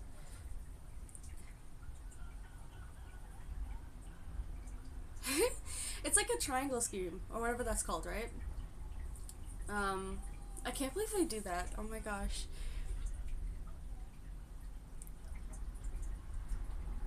Oh yeah, cause entrepreneur. Yeah, people like misuse names all the time, and then it just becomes like, what are you even? It makes actual entrepreneurs look stupid. That's so dumb. That's so dumb. Yeah, triangle schemes, exactly. Okay, cool. When will like people start to like wake up and realize that that's not real? I don't know. But then I can't say much because maybe I've definitely fallen for those types of things, and I just have never like noticed. But whatever. After a while, it's kind of like with that. In order to get out of that, you have to practice mindfulness, which is a whole different story. But then with mindfulness, you start to realize what actually matters in your life. But a lot of people don't understand what that means, because also they don't understand how to live in the moment. But yeah, it's weird. Oh, okay, cool. So it doesn't exist that much anymore. People probably saw through it and were like, no. Okay, I'll be honest. I'm not very like ventured with like the news. So like these things are kind of like, yes, they exist because it's probably been in a type of show or movie or on the internet that I've seen, but I've never been like fully invested in the news. So the timelines are always a little iffy. But I'm glad that people noticed a difference. Um, but yeah, I don't know. I just don't like how people like to use terms for the wrong things, and then now they make that term sound like it's like the worst thing ever.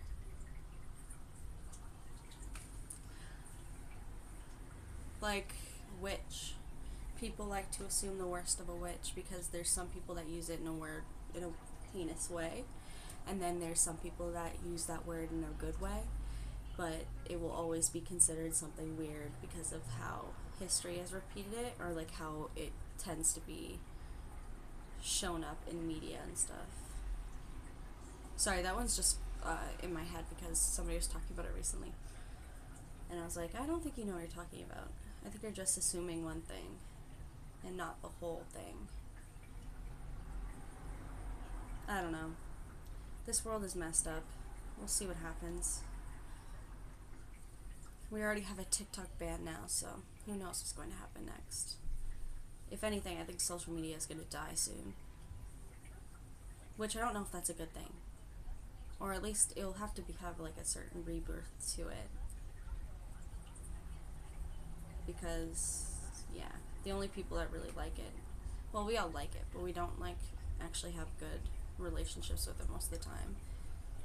I'm very intrigued to see what will happen that way.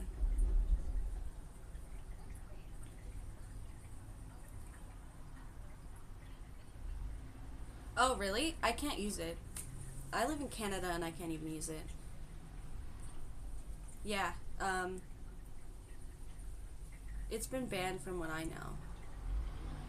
I keep watching, like, I was talking about this at the beginning, but it was really funny because I was watching the forum of, like, what they were fighting against, like, the whole council of, like, what they were fighting, and then they had the guy that, like, runs TikTok there, and it was just, like, this man, this guy's just, like, your questions have, like, no significance to what this is about.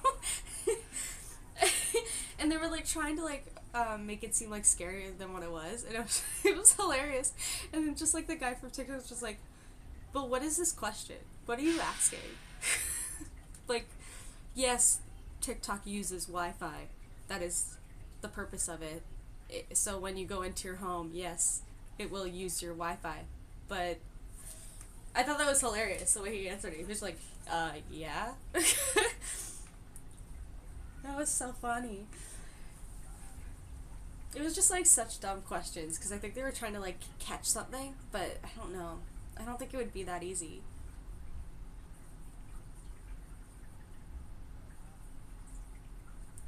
But I personally don't use it that much. Actually, I started using it recently, because I think, like, some of the... Here's some rumors. All of this is kind of building the ground to make Elon Musk purchase TikTok. I don't know what I read. I don't know what I read. Interesting. Yes, the titan of tech really needs to just take over everything, I guess. He already ruined Twitter. So, yay. Let's just put it in the wrong hands again. That's, like, the worst part about being a Twitter user, is then, like, you have to be like, yeah, I use Twitter still. And you know that it's, like, helping somebody that you don't like, and it's pathetic. But then again, what else is there like Twitter?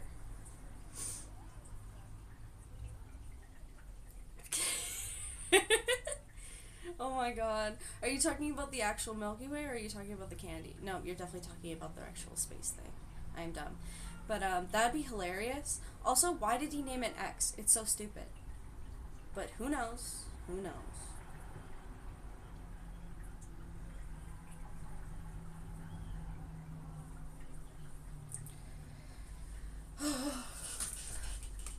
And I don't know.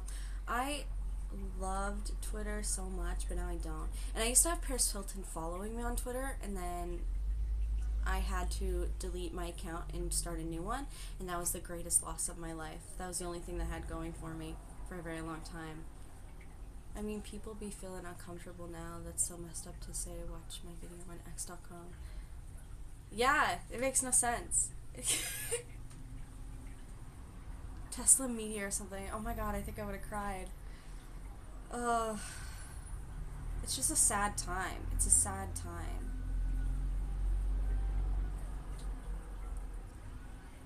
I wonder what's going to happen in the next 10 years.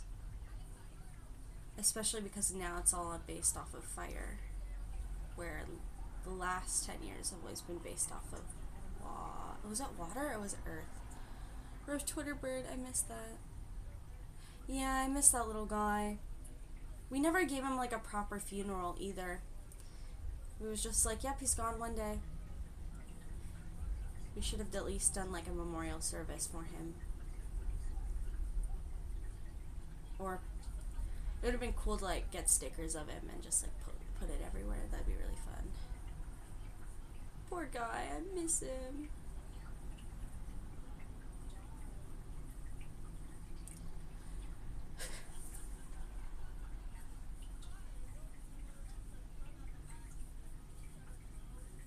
I'm like building the new square so I can finish it.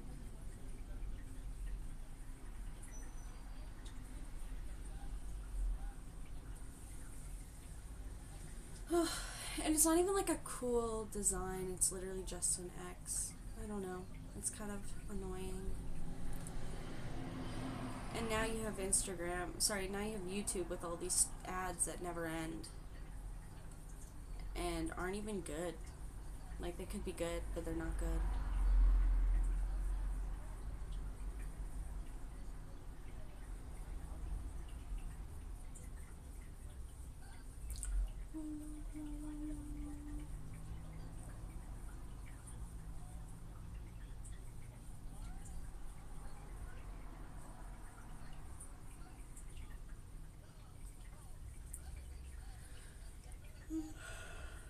I'm so tired. I didn't even wake up like early.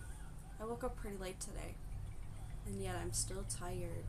Or maybe I'm just a little hungover.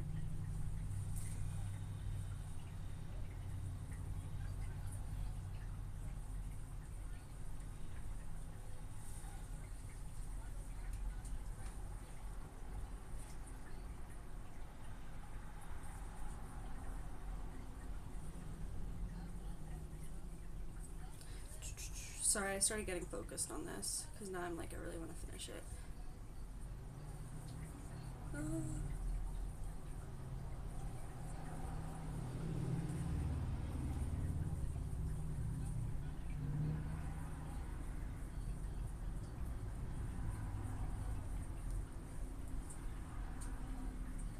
I also keep forgetting that my TV's on, but I hope nobody hears it because I could get copyrighted maybe? Who knows?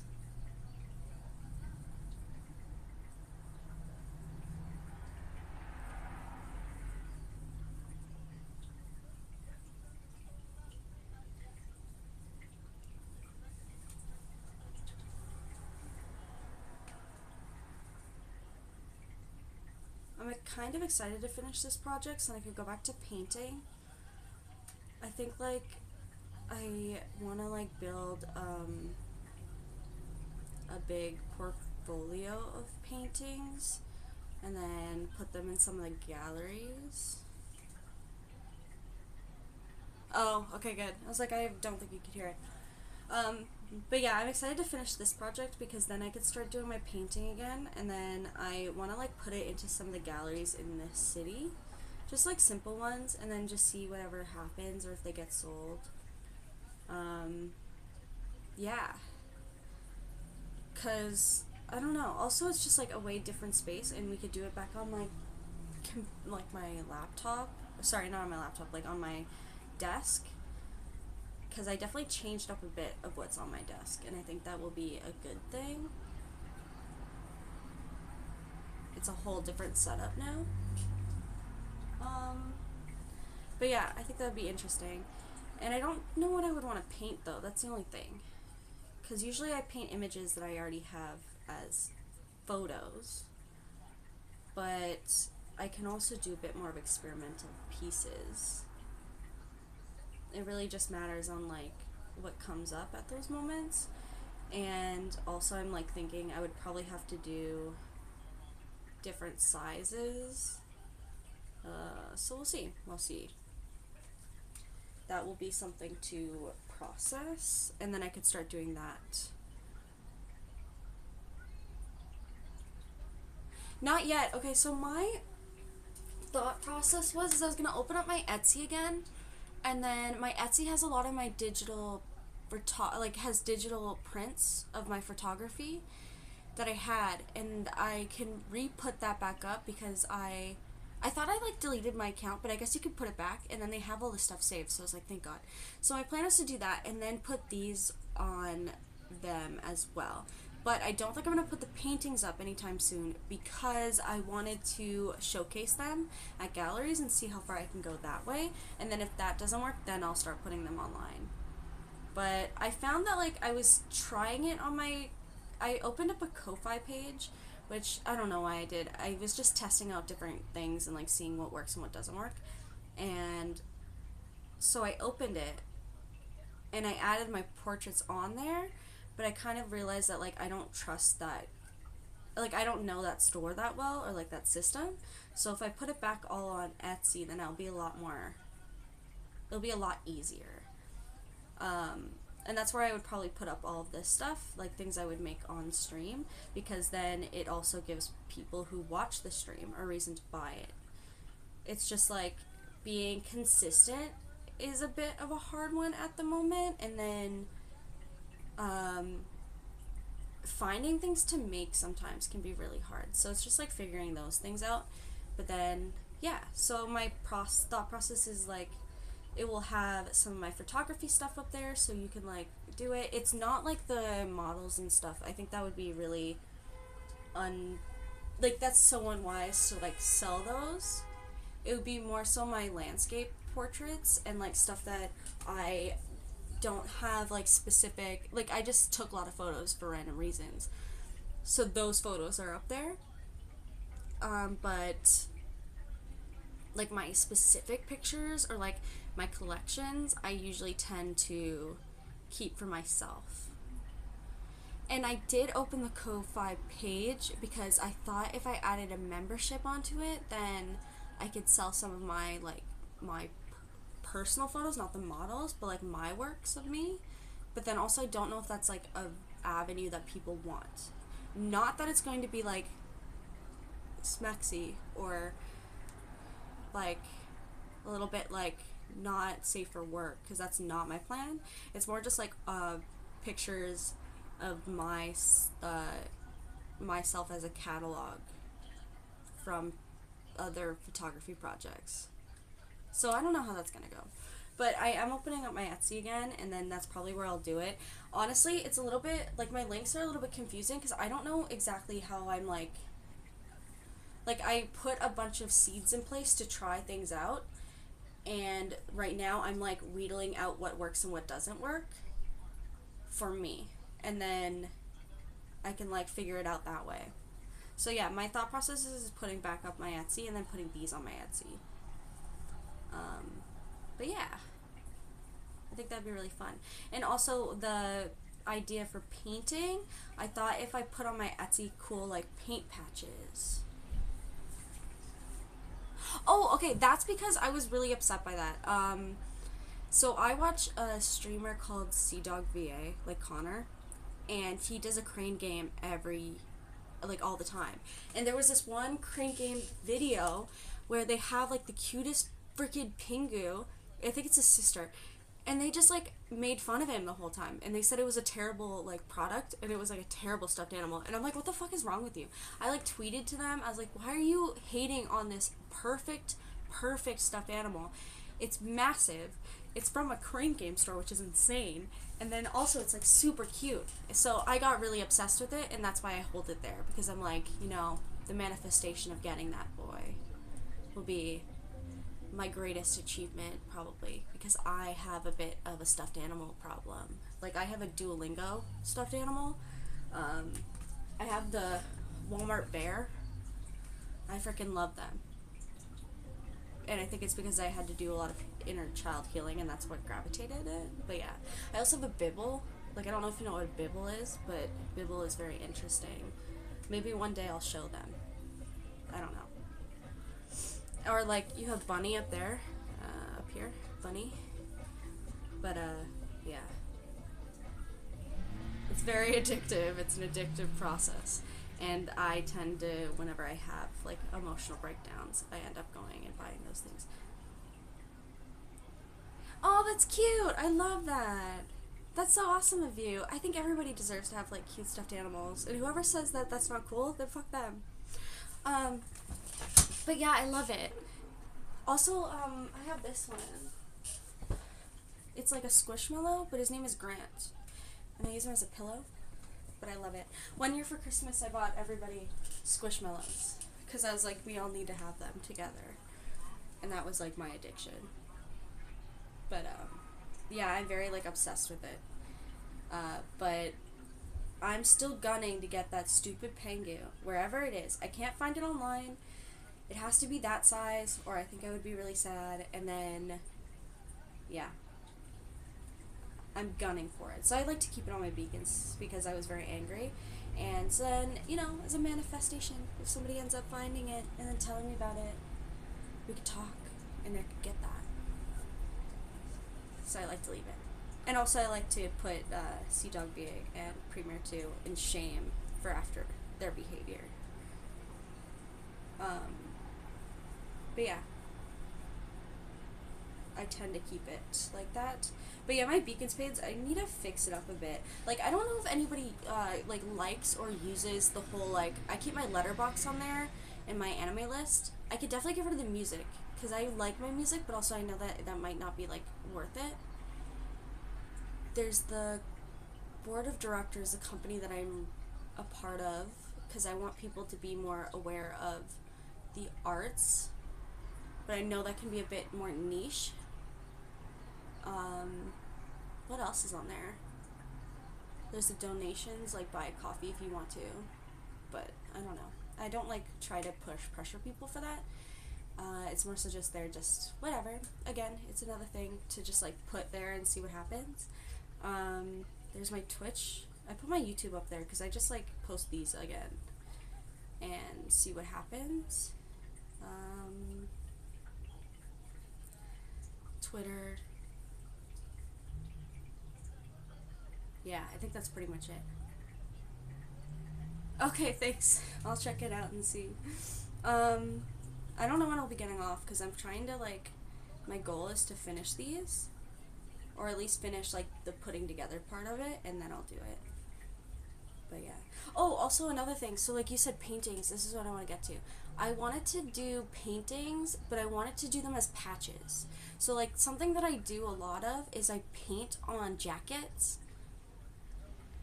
and I add like characters to them. They are not my characters, they're real characters. Like I did a Kirby Adidas before, and I have like a jean jacket with a massive Ava 1 on it, and right now I'm doing a Berserk one. So I thought if I like did patches and then put them on there, that people might enjoy that, and they'll like be pretty like cheap in that sense, and you can add it to like your clothes. So I thought that might be cool, because I have a lot of extra fabric that I stole from my grandma's house, so like I could easily do that. I definitely want to make some one-piece patches because I think it would just be really fun. And then I don't know what else I'll do. Some characters. I could do my characters, so I'll have to check it out. But yeah, I definitely want to like open up that Etsy and like be able to put it together better.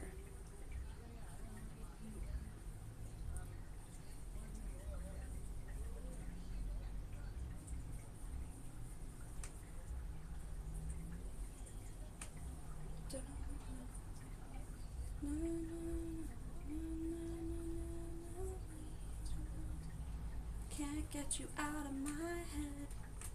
That would be cool.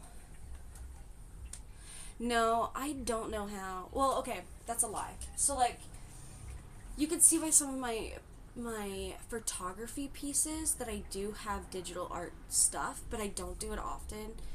I mostly just like to put it in the art, and then I'm kind of like, it's out there. I'm good. I don't need to do anything else. So yeah, I think that's like one thing I don't want to like do. I want to do like very like real stuff. Not that it's not bad, because I think it's really good, and I know some people that are really great digital artists, but I feel like my niche is more like my handmade stuff and like my real paintings, and it's something that's like can be worn and reminded, or something that is in somebody's house constantly. But I do digital prints of my pieces of photography. So like some of my more landscape pieces I do that way. But that's pretty much it. I don't really do anything else that's crazy. And I think if I wanted to do like digital art, I think like I would hire somebody. Like I would want somebody who's actually really good at it, and I want to like help other artists in that way. Like I've always been one that's more of a collaborator and making sure that I find people that are like really capable of what they're doing. They like what they do. I imagine those are kind of good. My hand drawings still look worse after 5 years. Oh my god. It just probably takes time and effort. Those are... Oh, bud. You'll figure it out. It's just about practice, right? And discipline. Or maybe that's just not it. It is what it is. I don't think I'll ever be really good at it. And I don't think I want to be very good at it. I don't try to do like a lot of crazy editing anymore, like video editing, because I have a bit of a carpal tunnel problem. So I find that with more like these kind of things, it doesn't hurt my hand. Oh no. Yeah, maybe you got stunted that way. Fuck. That's so fucked. I'm sorry. But a little hilarious.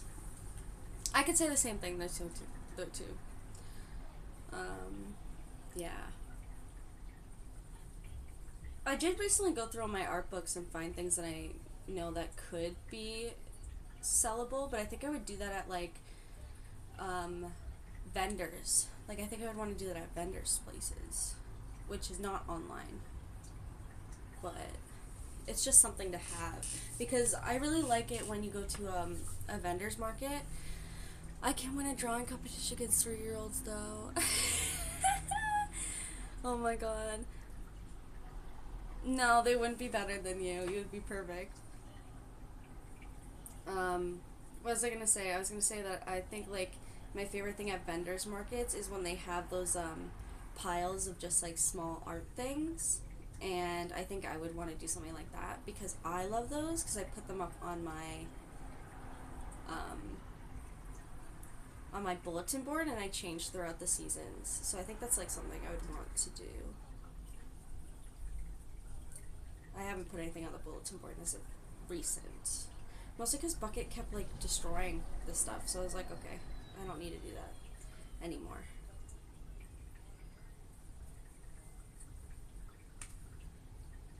But I don't know. I like to like make sure that I fill up my life with art and stuff. And like different little creatures and figures and stuff. Because I have a very interesting knick-knack hoard. And I'm very like, I love my room and what it's come out to be, even though I think I've grown out of it. But it's still really cool, the stuff that I have in here. I don't even have space to put my books anywhere anymore. I have to put them underneath my bed, which is like the worst part, because there's so many good ones. And like, I have nowhere to put them.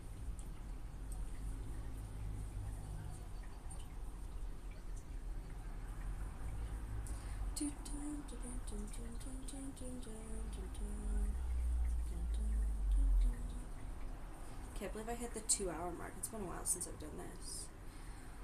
What I would like is if people would follow me. That would be interesting. My plan is I at least want to like get to my 50 by the end of Feb. But I always like to see if I can aim higher than that. But we'll see how far that goes. It's just about like trying to figure out if this is even exciting content too, so it's kind of like all a learning lesson.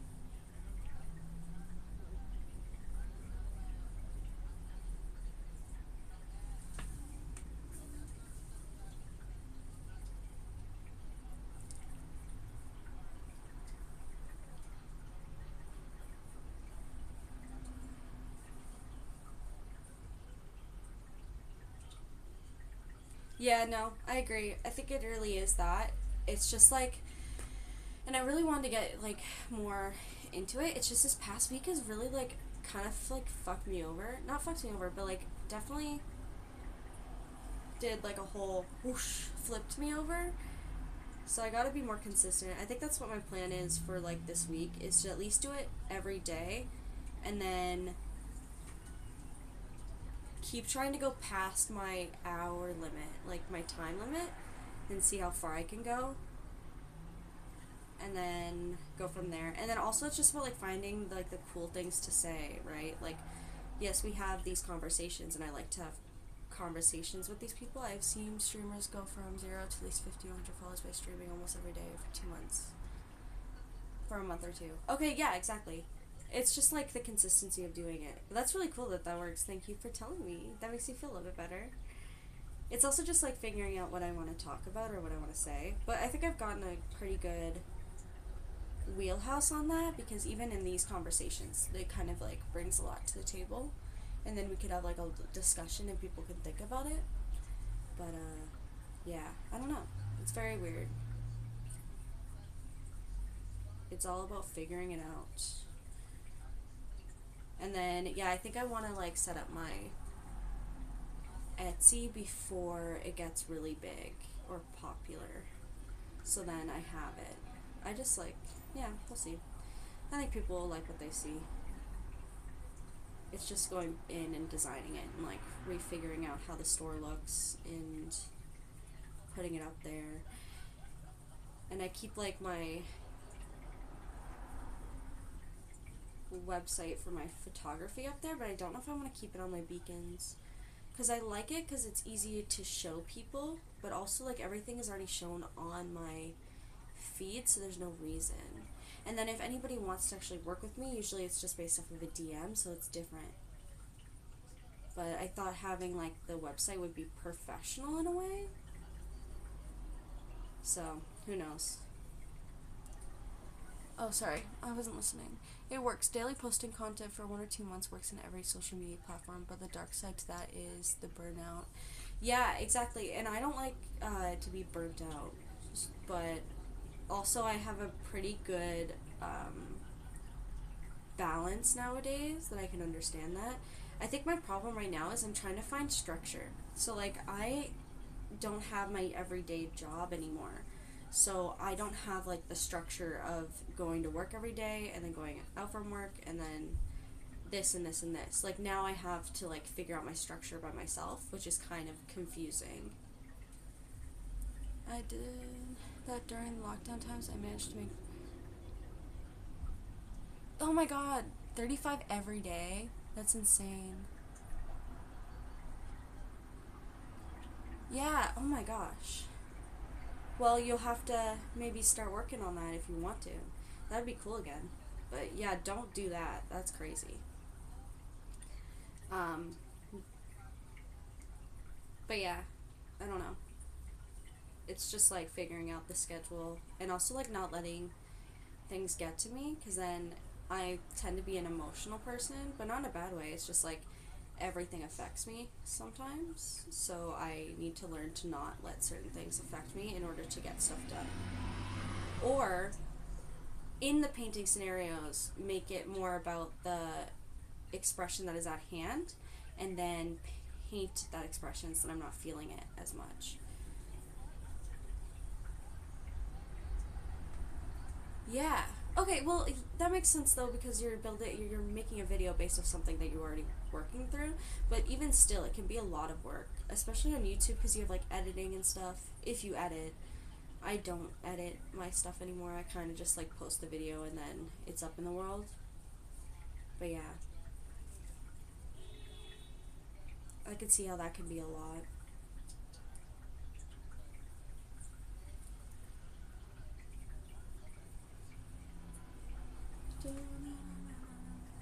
This is going to take forever. I guess I'll be here for a while.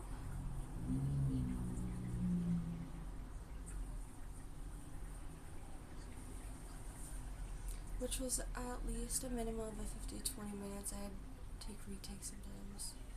Yeah, exactly. Yeah.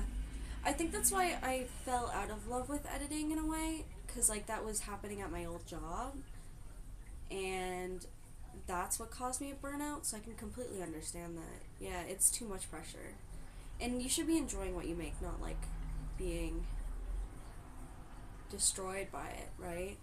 I don't know.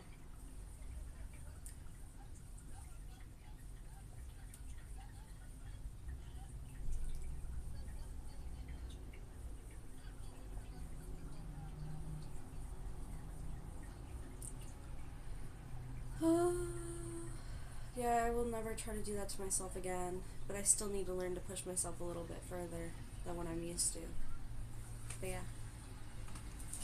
after 35 days, I gained 100 subs, but burnt out so bad I didn't. Yeah, that's the worst part of it, right? Okay, but it's good to know. That algorithm is good to know, so thank you. I'll start working on that. Learned burnout the hard way. Yeah, you did.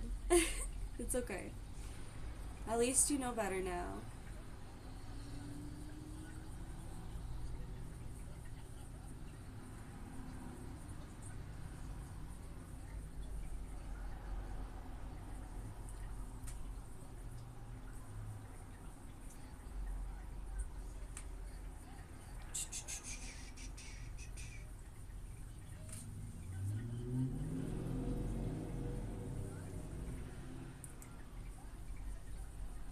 I don't feel like I'm gonna get this done, but whatever.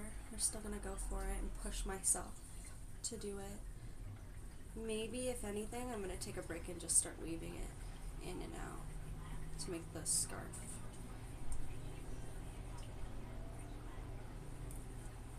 But yeah, I hope you've been having fun so far.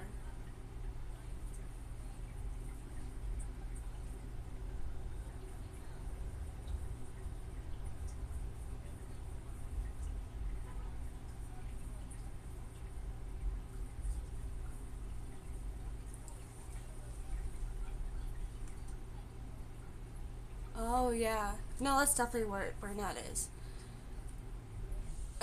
Yeah, no, exactly. That is what it is. You kind of have to take a moment to like really think about it too. Like, where is all this feeling coming from, and like, why does it feel so like negative?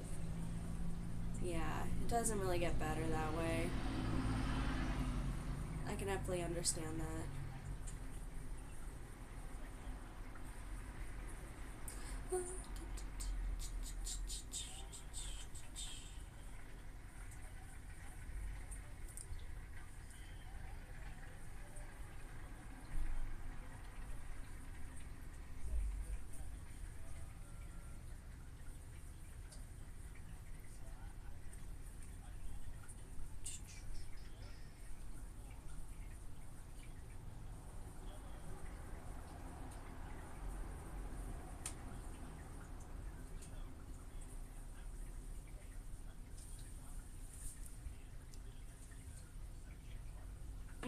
The toxic hustle guy. I know many of them. They're a very interesting breed of person because they think that it's okay to be that way. But at the end of the day, they're just hurting themselves, and I don't think they realize that they are hurting themselves. Because they're like, oh, I gained more, I gained more. But what are you actually gaining? Sure, money. In this society, money is very necessary, but how many times do you kill yourself over money? And why do you think it's a good thing to do that?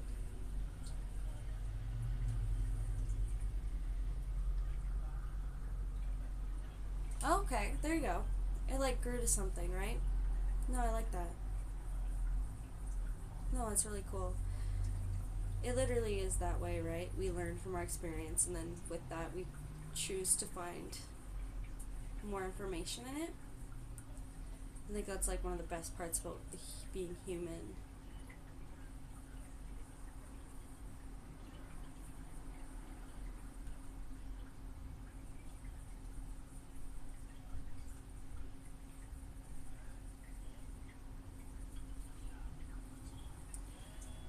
I think like, yeah, we all learn from our systems of when something is being too much. Like my job, I didn't realize I was burnt out, but then immediately when I left that job, everyone was like, wow, you look way better. And, like, look way happier. And, like, you're actually doing things. So I was like, yeah, I am. I guess I didn't realize that that's what that was. I just thought I was, like, living in a nightmare. So you kind of just learn from it, right?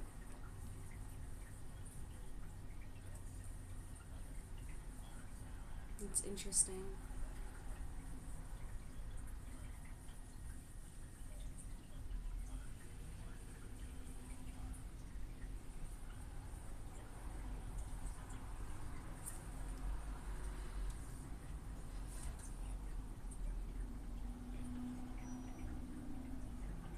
Yeah, no, you're right. Yeah, definitely the false positivity. But also sometimes I think people are being false positive when they're actually being genuine. And I think it comes from the fact that they themselves don't know what that means to be genuine. Um, but yeah, no, it's very true. It can be very, like, messed up in that scenario. Who knows?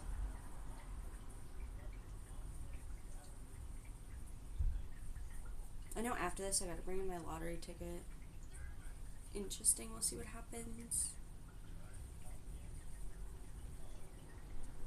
Yeah, I just think that some people think the hustle is like the cool, like toxic hustle is cool, but I don't know. I just think it's like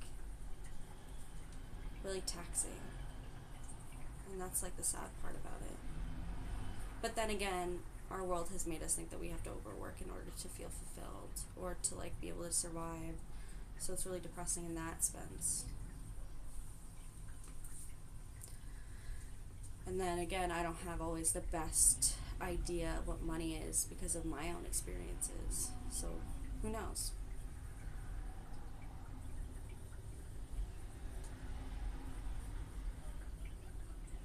Who knows?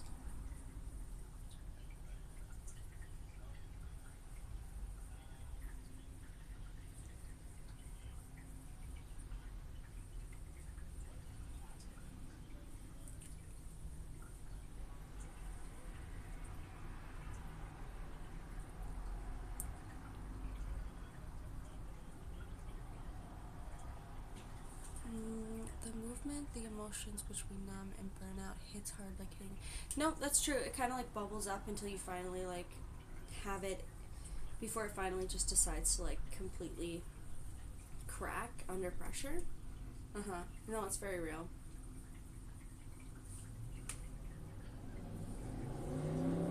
That's kind of how it is sometimes, which is really annoying and sad.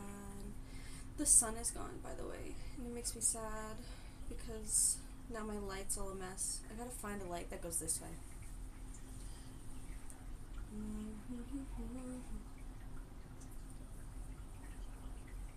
But yeah, no, it's true. It's kind of how it works.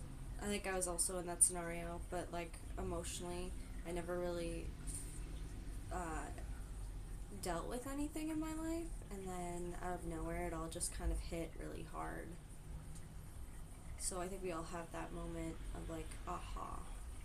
And that's what got me into learning about philosophy and psychology. Was more so that type of spot where I was just like, why are all these emotions coming up when it's been so long? But it's because you've never dealt with them. People tend to forget that we're only human and not superheroes.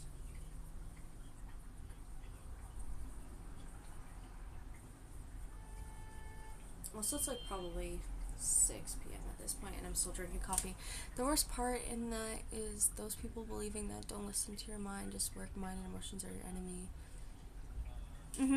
No, it's true. I think it's just like the way that people are taught, and then out of nowhere, they finally am just like, oh yeah, that is the wrong way of handling it. You know? That's the wrong way of dealing with it, which I think is really funny. I'm like drinking coffee at 6 p.m. See? Don't have a schedule. more system for myself, which I need to figure out.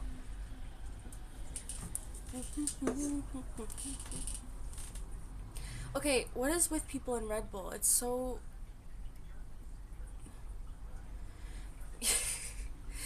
That's like the second person this week that's told me, like, oh yeah, I only drink Red Bull. Which isn't bad, it's just like, that's... I don't get it, but I also understand that that's a drink of choice. Like, people will never understand coffee. But yeah. It's the sugar for me. I can't do the sugar. And maybe it's because I don't even like pop that much, so that's why it doesn't affect me, but like, still. And it smells weird. Like, my dad drinks Monster, and it smells weird.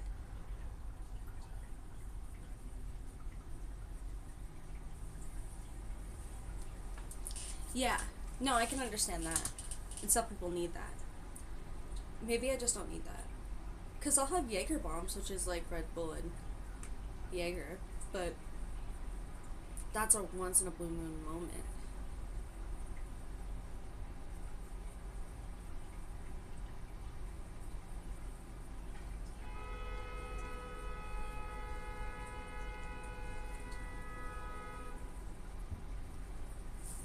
The color is also weird.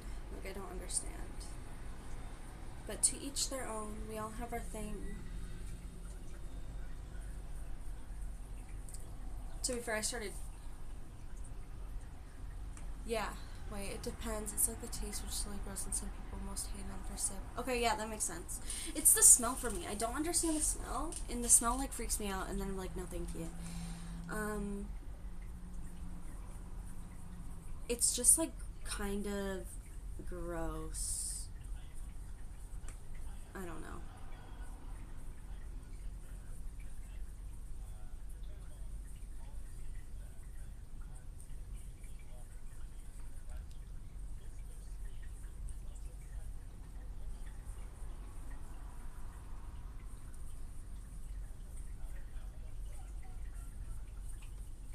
Then again, like, I started drinking coffee when I was 12, so I'm not really one to speak. 222. Interesting. Like, my way of coffee was, like, I used to be a theater kid, but not like a school theater. Like, I was in community theater, and they would do, like, after school classes, or, like, after school practices, until way late at night.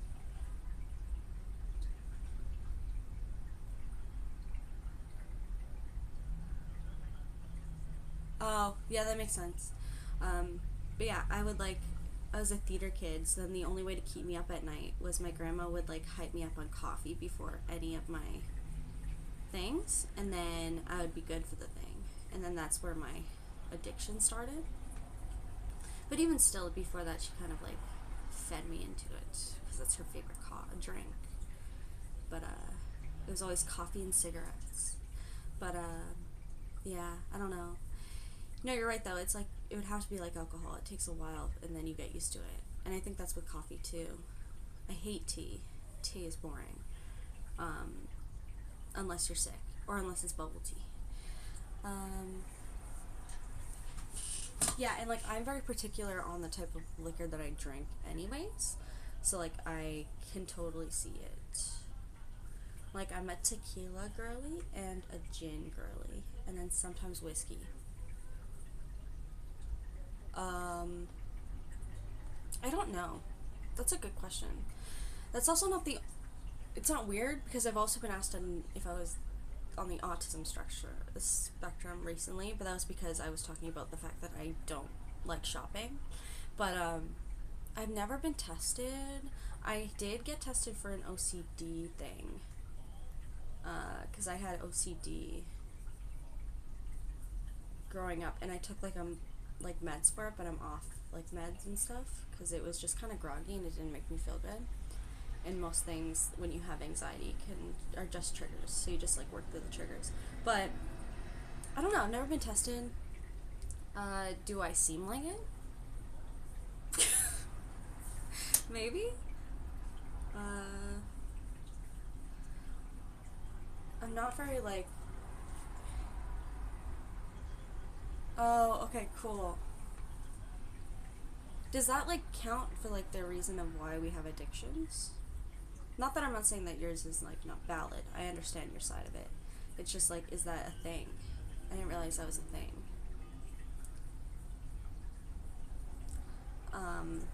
Because I don't know.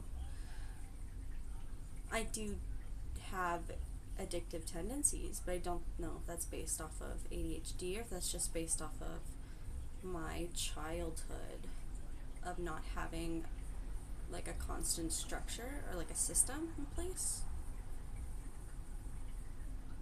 So who knows? Oh, interesting. No, I could focus either way, so I don't think that's me. I'm pretty good at focusing. My issue is that I have like a really hard time shopping. So that's why somebody asked me recently if I was like had autistic tendencies, but it was because I get stressed in shopping, like stores with clothes or like food. I have to make sure I write down what I want or I will forget it. But I think it's because it's just so loud and there's so many things. Like the other day, I went to Walmart to buy tights and I got the tights and I like swore that they were black. I swore that they were black. They're the black tights. And these are like nylons, so they're in the little containers. And then I go back home and they were like the skin colored ones. And I was like, how did I do that? Like I swear I grabbed the black ones and I like looked and I made sure. But then no, it was the other ones. And then also like I find it like difficult to find anything that I like because of shopping and because it's so chaotic. But I thought that was just because it's like a crazy situation and I don't really shop often. I never thought about it in a different perspective of there's actually something in my head about it. But yeah, I don't know. I've never been tested for those types of things. I've only been tested for my anxiety disorder.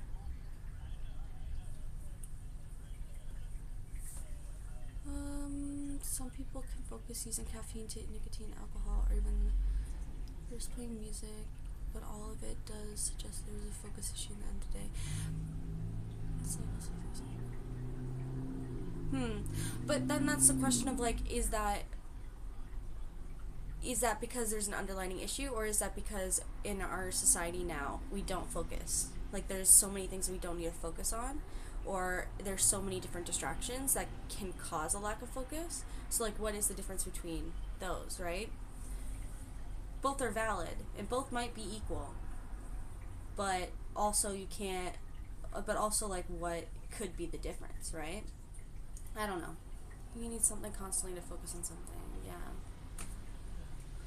Yeah, no, I don't really need that per se, so I guess we're very different in that notion. Like I could just meditate for a half an hour without any distraction and I could just chill out and not worry about it. Who knows? Who knows? I'll never know.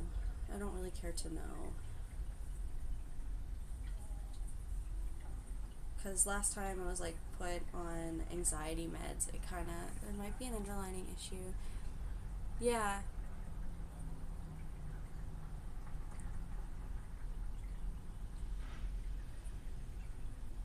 Exactly. But, and also because like, no, that's exactly it. It's just like the fact that we don't have to use those parts of ourselves anymore. And then because the internet has so much information now, we automatically can just assume that we have ADHD or something without ever having to get actually checked.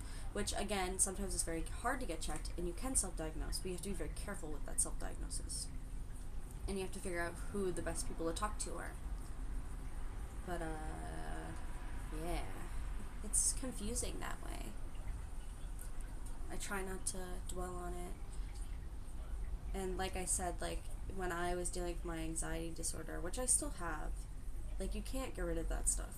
You can understand what your triggers are and you can work with the trigger.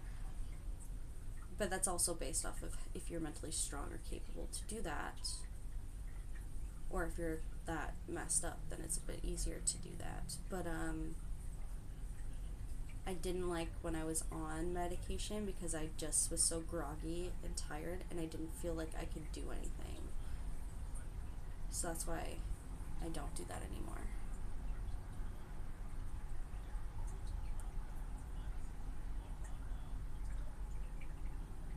Yep. No, it's so true. Um, yeah, and like all the false information that's out now is not making it any better. And then also, people use it sometimes as like, oh, well, I am this because this TikTok said I am. And I'm like, okay, but that's not a real reason to not have to do XYZ in a way. Like, if you have a problem, you should probably help, like, look into that so then you can, like, better yourself and take care of yourself in a way. But who knows? It's weird. But then again, like, people don't have resources to do it, so it makes it very difficult. Like, I know that some of these tests are very expensive and they take a very long time, especially in Canada. So it's like harder to do those things. It's just simple as saying,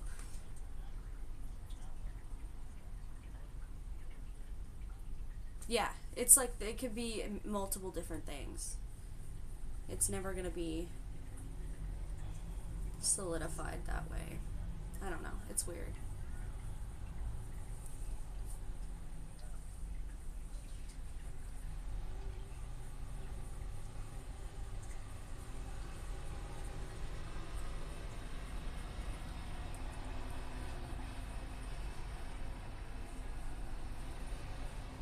It's very strange what our world has come to. And it's very strange how closed off people are. But it is what it is.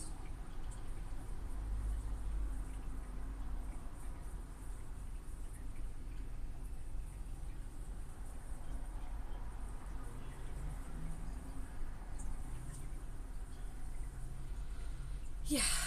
And also just like not judge. I feel that.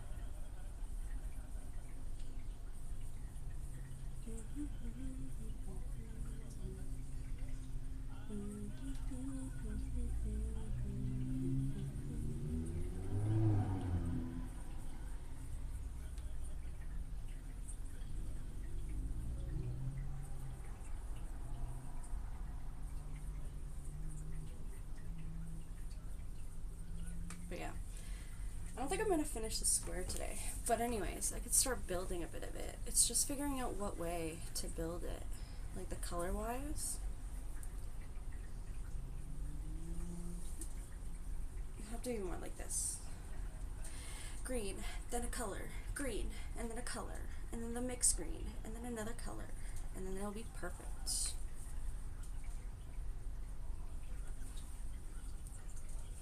But I do not have. Oh, there it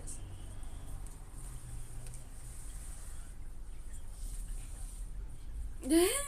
No, that's pretty good. I like that. I could definitely see that. We're definitely scissors. I can definitely see that.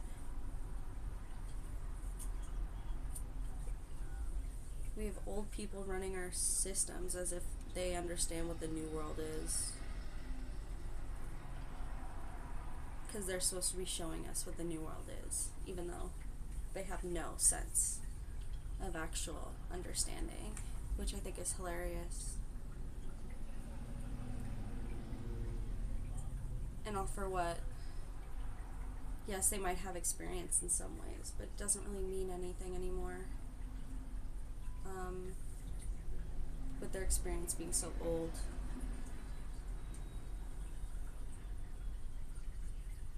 Oh yeah, I would assume so. Oh my god. Because they want to keep the old way, right?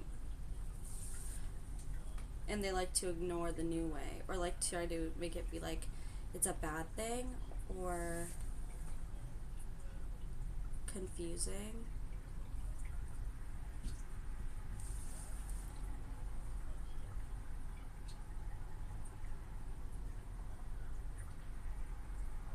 I was thinking about going to India later this year just because I have friends there.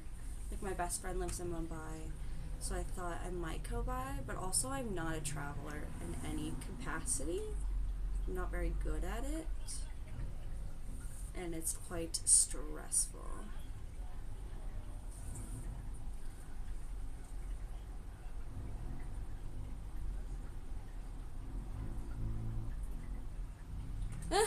Oh my god, that's funny. Let's just forget about. Oh my god, that's so funny.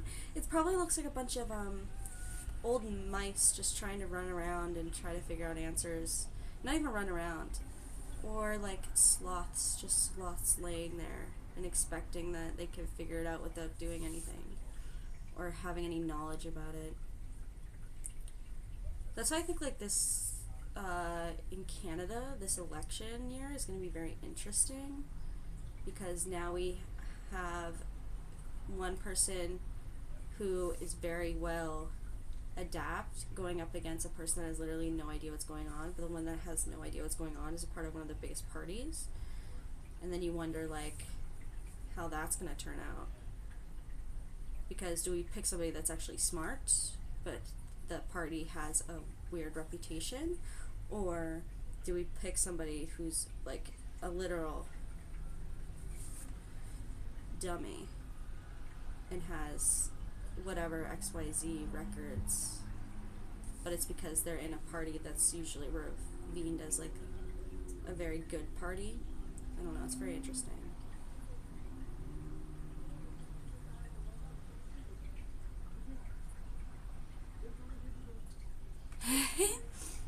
That's so funny. What is Instagram? What is fraud? Oh, how dumb.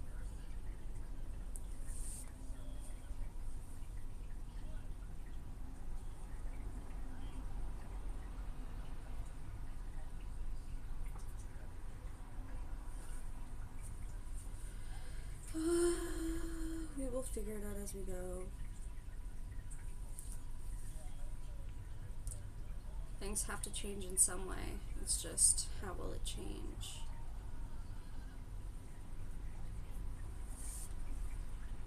That is the question.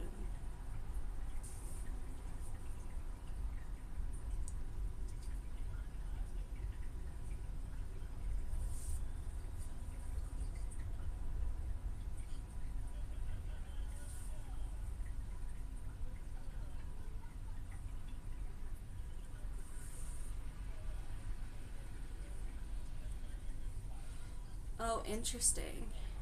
Because they're not aware of how it actually is affecting people. I could see that. Yes, those damn scams, my friend. Not a big fan of those. If I must say so myself. Nothing against you, just how it is.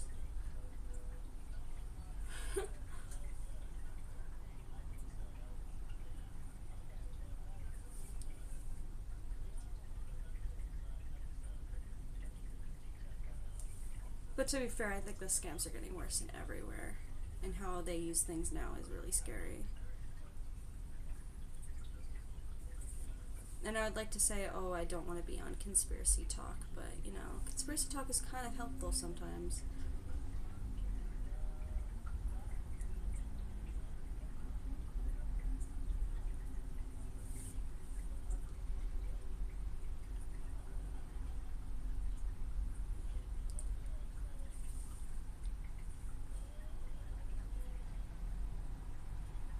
Yeah, no, exactly. Why would they pay attention to that? Because it really doesn't matter to them and how it affects them, because it usually never affects them. And they just expect that the world is the best because it's only based off of their own preference.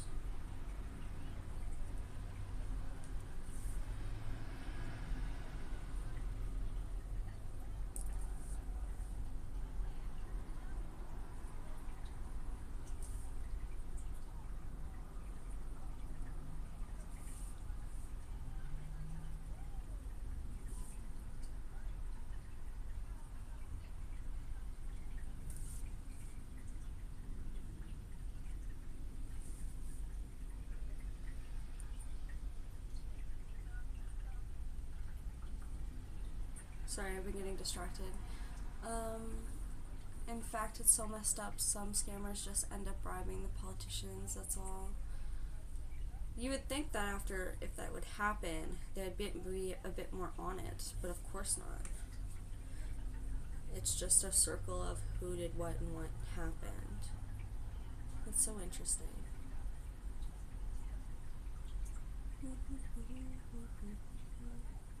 Okay. One side's done. Next side.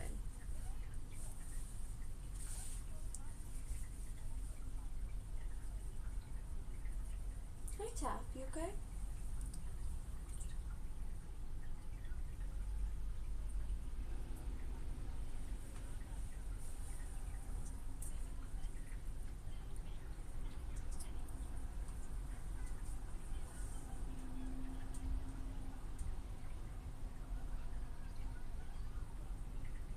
Yeah, no, it's true.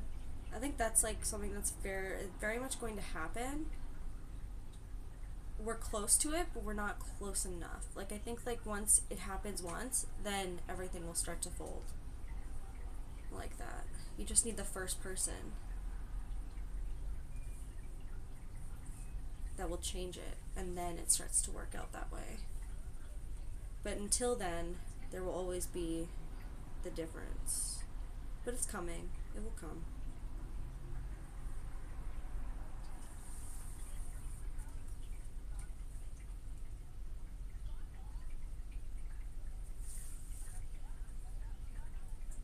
But then again, Canada had a young leader, and he kind of fucked us over a little bit because he was so unaware. But I don't think it's because he was young. I think it was just because he's rich and he was a bit of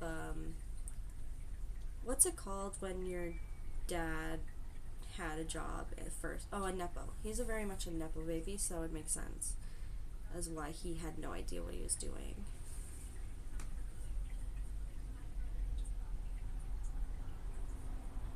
And caused a really poor economy. So he's not like the best poster boy for having young politicians.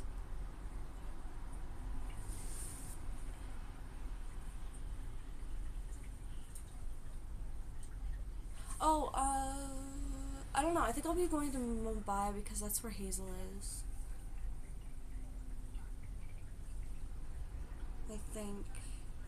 I told her that I would try, but also I don't like planes. I don't like sitting in planes. So I'll probably never go.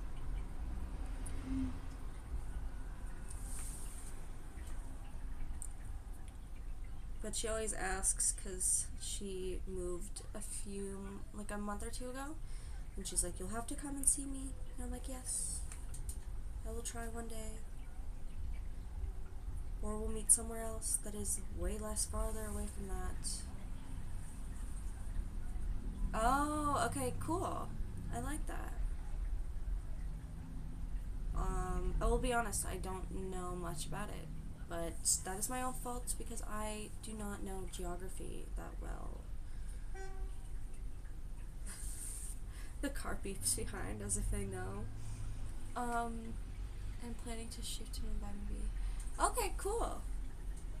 Yeah, from what she says, it's a pretty great place.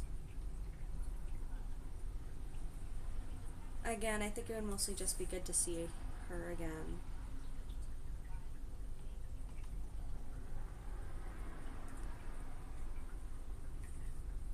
Dun, dun, dun, dun.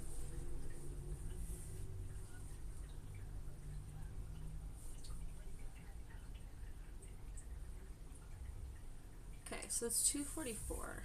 So I think my plan is that far? I don't know if that's far or not. I think my plan is 2:44. I'm gonna put this together, and then I think I'm gonna be done for the day. And then I'm going to finish the other square, and then I'll do that another time because I'm a little bit tired.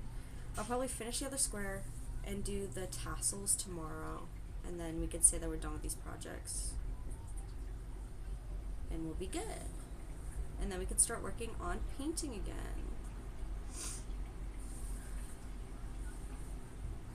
14, what the fuck is up with 14? Sorry, it's not you.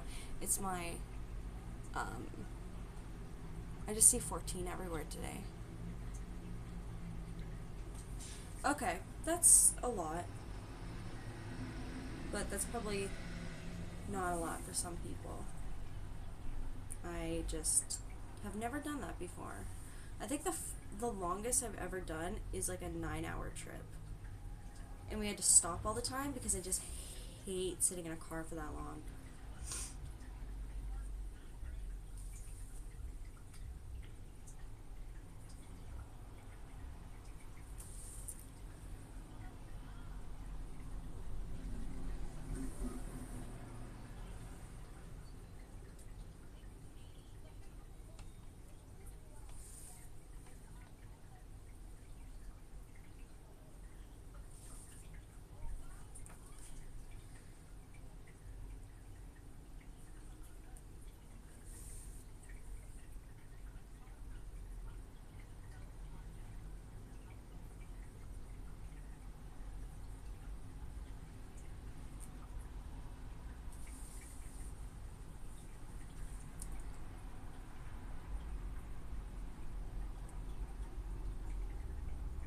Oh, okay, cool. I like that. A good safe space. It makes me feel a bit better.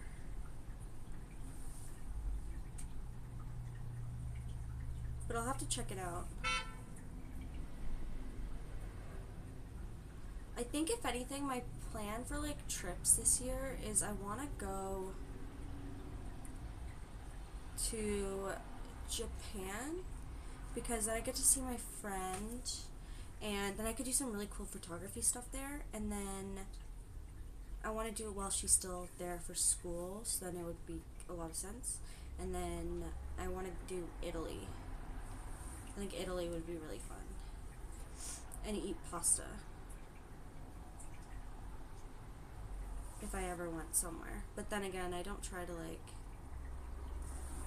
do anything crazy.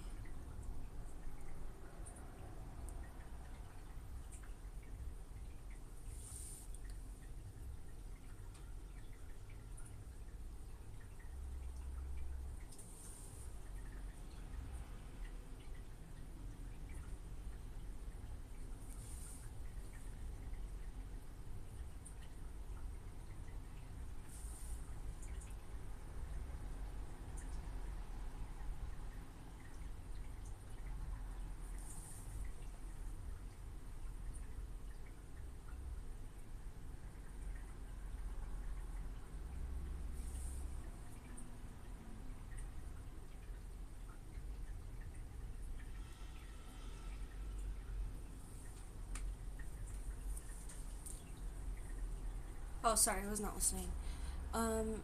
India is kind of like different experience in every city and state. You can get the most wholesome, open-minded people. Yeah, I think that's everywhere. You can get that everywhere. Or just like what life is about, no?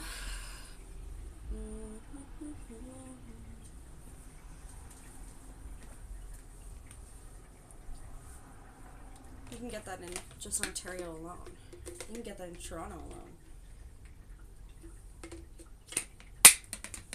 It doesn't really change.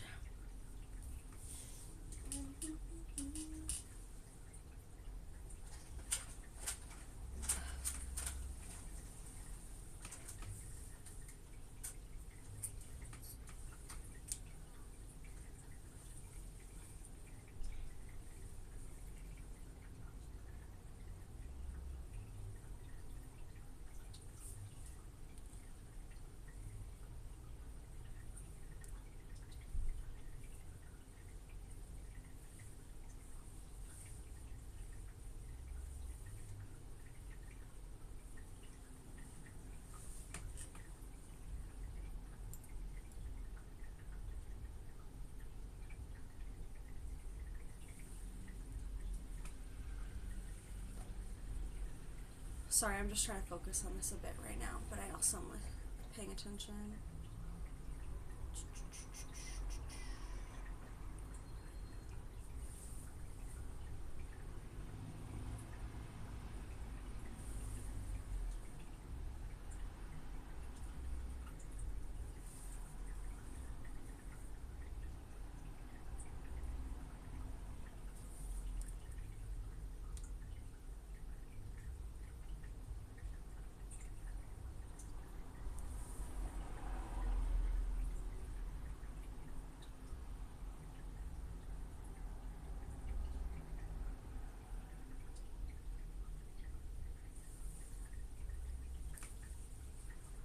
thanks for hanging out. It was nice hanging out with you.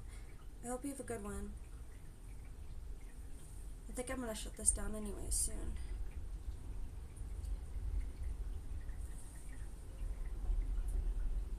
I just want to hit that 3-hour mark.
Hello.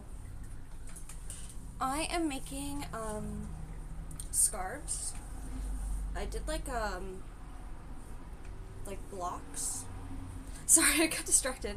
I was like trying to put it together. Essentially, like it's a scarf of old like fabric and stuff, and you have like different types of practice, which I've shown on this channel. But essentially, it's like big and fluffy, and then you can wear it like this. But yeah, right now I'm trying to like put them together and mash them together, and then thank you.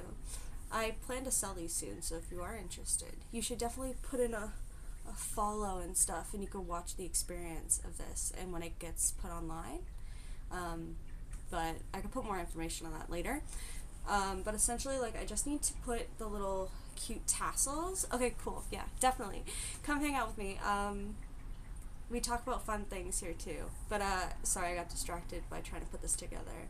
I'm gonna put like cute tassels on it, but I think that's a tomorrow thing. I've been on for like 3 hours so far, which isn't bad, but I'm also getting a little tired. So I just want to put the rest of it together, and then that's pretty much where I'm at. But how are you? I hope you're good. My name is Ryan, and I do like crafts, and I talk about like different like topics, but mostly just like different philosophy and theories and how we see the world currently.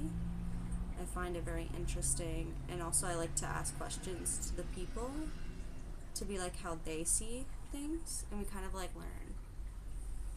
Craft myself a salad? What does that mean? But cool, thanks, Tate.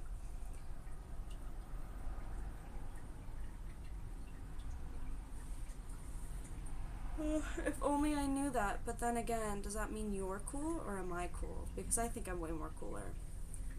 Thank you. Yeah, I've been doing this for a very long time. It's kind of a fun practice. I find that it's gotten really popular over the past few years, which is really great. And if you have questions too, I could like show you. But yeah, I'm just chilling. I've kind of like, sometimes it becomes really tedious too, because it's just so goddamn frustrating. Fuck. Okay, good. But other than that, it's been pretty fun. Where am I from? I'm from Canada, Ontario specifically. Good old Canada, where all the nice people are. That's not true at all, actually. We have really good maple syrup, as you know. And we have a great Hetalia character. Cold place. Oh my god, yeah, currently right now, we're in the middle of a vortex, like a frozen vortex thing. So the winds are really crazy, and then we get snow out of nowhere. So it's been a very interesting time lately, and I would not recommend to come in the winter. It's a terrible situation. But it's still fun to check out. Just matters on where you go. But yeah, and we have good snacks. We have poutine. Now this item makes sense. Yeah, no, it's true. Hi, I'm making scarves right now. I'm crocheting different scarves, like different blocks, and putting them together and making them into like these big fucking scarves because it's so cold. You could wrap them around like your head completely.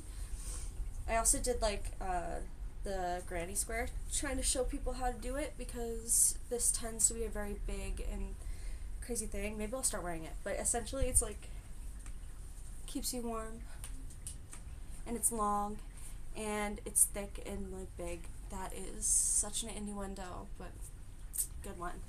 And then I don't know. I do it with scraps in like different colors because yeah, it is. I tend to do like different colors and scraps, all things that I like have old of, and like I find trying to be a bit more like eco-conscious about it. Yeah, it does take a long time. I've been doing this stream for like 3 past streams, about like 1 hour to 2 hours each, and slowly been building them, but I do get distracted a lot because we're talking. But I kind of like it. It's cute. But yeah, it takes a while. They, I think because they're so big, they tend to take a lot more time.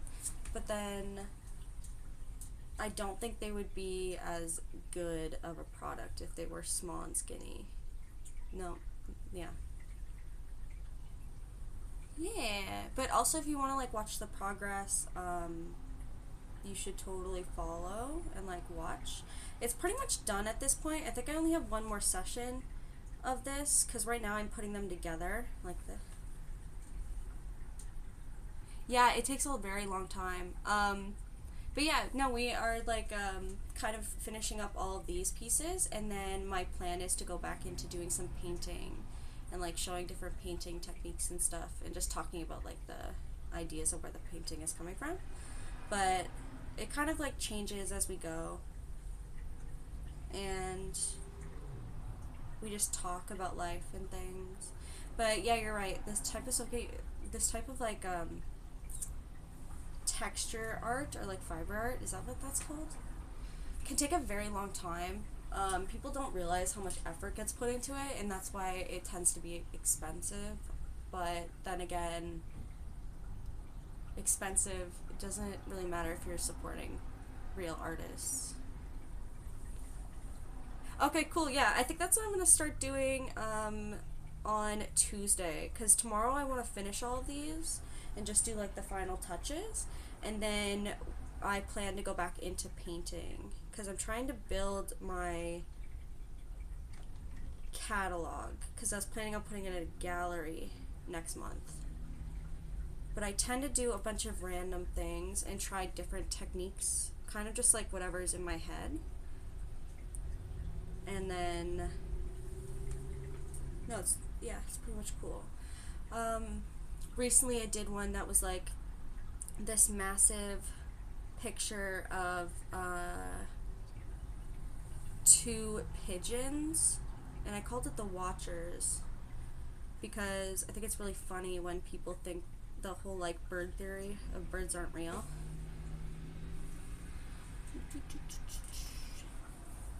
Yeah, I think it'd be like I think it's kind of funny with the whole birds aren't real, so I started painting them and called them Watchers, and they're just like two birds standing together. But also like pigeons specifically are so funny because we like domesticated them as people, and then we were like, actually we don't like them, so we threw them out, and now they're just like the biggest invasive species in North America, which serves us right? Oh, cool. Okay, awesome.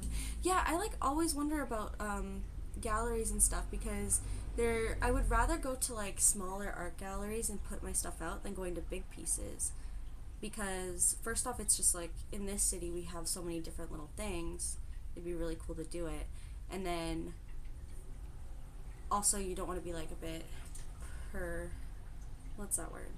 Anyways, so I found a few places that I was looking at, and I was like, okay, I just gotta actually put in the work and like finish all my pieces up, or like start new stuff, and then I can like bring them over, and I think that'd be really cool. But yeah, when we do painting, well, with anything in this type of channel, we paint and we just like talk about what we see in the world, or like what's going on in the world, or just about like how life is right now, and I try to make it a more pleasurable experience and a way to look differently at things, because it's good to have different perspectives. Yeah, that's what I was thinking too. Like, if you start small and you find the right places, then it can grow into something way bigger. So that's kind of where I'm at, and I think that'd be really cool. I just have to like actually make the thing, because I have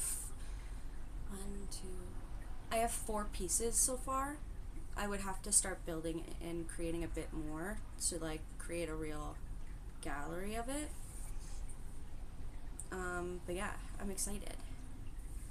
So yep, that's what we'll be doing on Tuesday. Tomorrow my plan is to finish this, because I'm almost done, I think.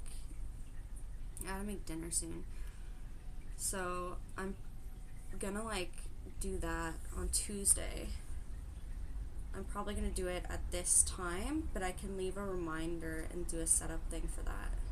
And then if you want to see any of my other work, yeah, no, it's true. You think 5 to 6 is enough? Okay, I think that could work. That makes it feel a little bit better, because the places I was looking at, they always had like so many pieces, and I was like, do I not have enough pieces? But I like that. That's smart. Thank you for letting me know. I will do that. It makes it a little bit easier. But like I was saying, if you want to look at any of my other like art stuff, like I do photography, and I'm also like I post some of my paintings on it. There's my beacons like links, and it has my Instagram, and it will show you like all of my other work that you might enjoy. But also no pressure. You don't have to. There's just little things of ways to look and see. I'm in a different time zone, so it's 12:19 here. Do you have an Insta? Yeah, so my Instagram would be on ooh, Tumblr. I forgot that Tumblr existed. Yes, it would be on my Instagram. But I will like try to make is it AM? Like 12 AM or is it 12 PM? Like is it the afternoon or is it the morning? Like at night? That's a good question. But yeah, you should check it out. It has a bunch of my like more photography, my digital artwork on there. And just fun stuff. Because I like to make random content. Oh, thank you. I'll look in a bit because I'm on my phone. Have a good night. Oh, sorry. You're saying it's at the night. It's AM, night. Okay, cool. That makes sense. Interesting. I wonder what that is. Is it okay to ask that? Because I know that I'm on Eastern Standard Time. I just don't know what time it is right now because I'm using my phone. So yes, if you did follow me, I will not be able to see it at this moment because I'm using my phone as my camera. But yeah, that's really cool.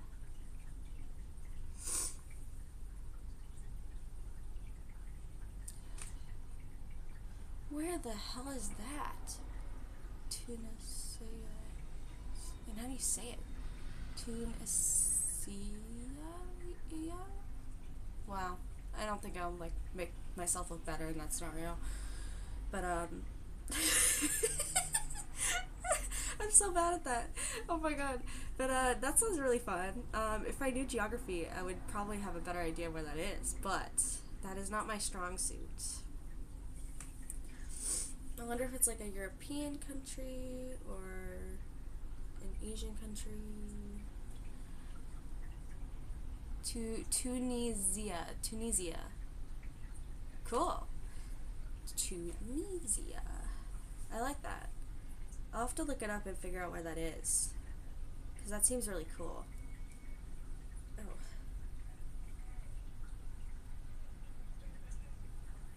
But, I'm wondering, like, do you like, crafting? Do you have any, like, certain hobbies that you enjoy?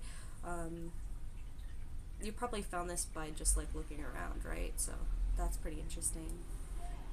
But, I always like to see what other people like to do as a hobby, because it says a lot about them. In a good way.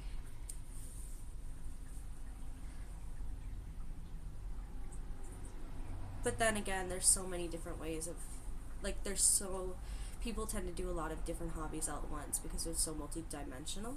So I just think that's really cool. We're like the top of North Africa coast.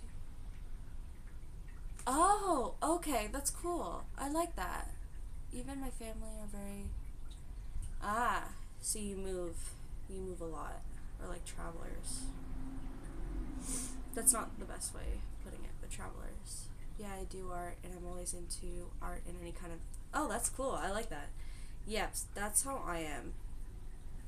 I'm like, find a way of like expressing anything through art, so then that's what I tend to gravitate towards. So that's really cool. I really like that.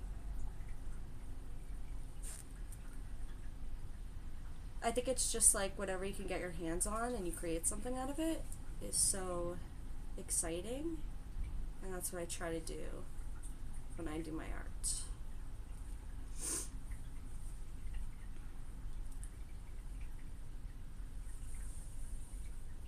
Oh, thank you. That's why you deserve a follow. Oh, thanks. That's so sweet. I hope more people can find you. I hope so too, but also I need to work on like streaming more because I don't do that, but also it's because I have a bit of a weird schedule. So, yes, thank you so much. And I plan to do a bit more consistency with it, which will probably build that a lot. It's just like learning. Because I only started in December, and it wasn't that many. And then I've only done like maybe 3 or 4 in January, so I plan to try to keep the schedule, and that's why I said that I would do like one tomorrow, and then the Tuesday is a specific one. But thanks. Yeah, if you want to share it, you could totally share it. That's cool, but also no pressure. I just like to keep a very like safe space and like a calm space too. Like it's not that I don't love the whole like gaming aspect of it, because I can game. It's more so just like sometimes it's good to take a chill, just to chill and like relax and work on some nice fun projects and talk about things. So that's what I try to live by. But yeah, kind of like this. I'm kind of weaving through them. I could show you. Just what color am I going to use?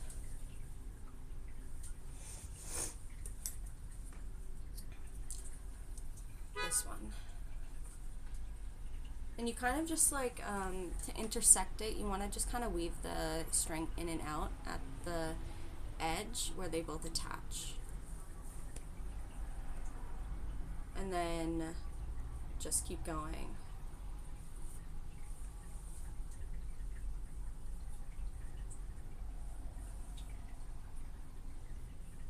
There does make it, like, it does make a good side and a bad side, but the point of what I'm going for with these is that it's kind of supposed to be messy, so you don't have to worry about that as much.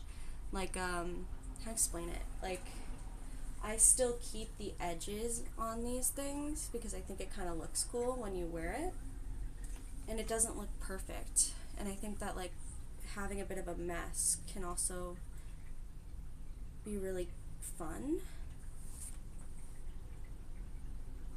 I made like 2 of these for myself, and then I just kind of like started getting compliments on them all, so I thought I would start making them and then seeing where it goes. So I was thinking about adding these onto like my Etsy soon, and then whoever wants to buy it can buy it. I thought about doing that for the pictures as well, but I did want to kind of actually bring them into galleries to put my name out there a bit more, on a more community scale. And then also could make some stuff that was more like on Etsy sale, which I think will be cool. So if anybody was interested in the things, then they can.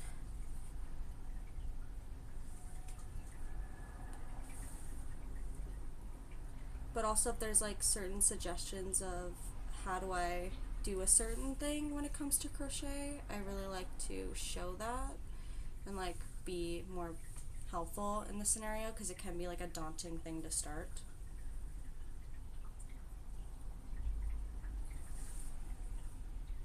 For me, like, daunting is like sewing. I have no idea how to sew, nor do I think I will probably learn anytime soon how to sew. But I'm still gonna try. But then you always get those tutorials to help you build that skill.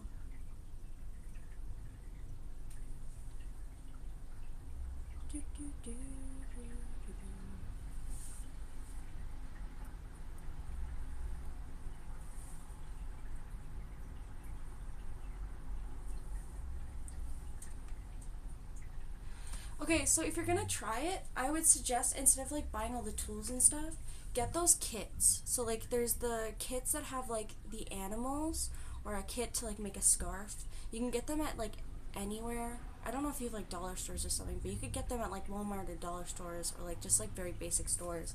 And I say start off with that because then it actually shows you what to do, and it gives you all the necessary tools, and then you could use those tools for the future. So like maybe you might not have all the wool left over from that project, but you'll always have these hooks, and then you start building that slowly, and you could like grow a sense of thing that way. So I always suggest starting, if you're learning, to do it that way specifically nowadays, because it's way easier, instead of overwhelming yourself by going to a store, buying a bunch of things that you don't know, and then you'll get overwhelmed and then you won't want to do it. It's more of just like, first try something that seems easily manageable, so then you can go off and explore more of it in the future if you want to. Like, you're not held back by having all these things now. I was a bit lucky because I learned from my grandmother, so most of the stuff I didn't have to buy. She just gave to me. So I was lucky in that notion. So that's why I'm always like, hey, don't overwhelm yourself on day one. Just try something new and slow. And then you could build up your stuff and your tools and everything. So I hope that's a little bit helpful. It can be really fun because you're making things for yourself, but also you can make it for other people, like for gifts.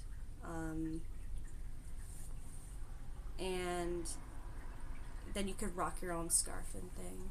Yeah, right? I know. I would love to learn. So for a rabbit beanie, I always think it's cool.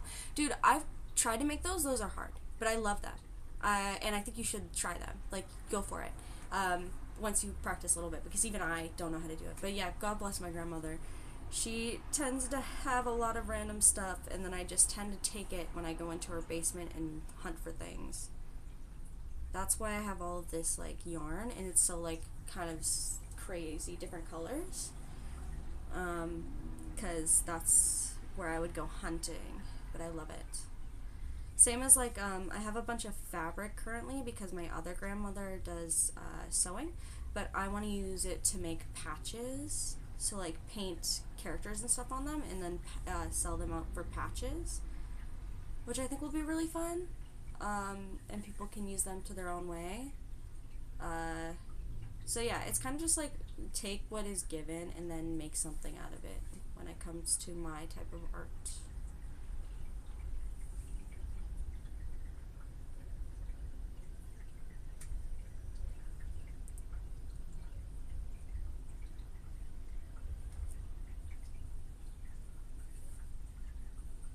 Dun, dun, dun, dun.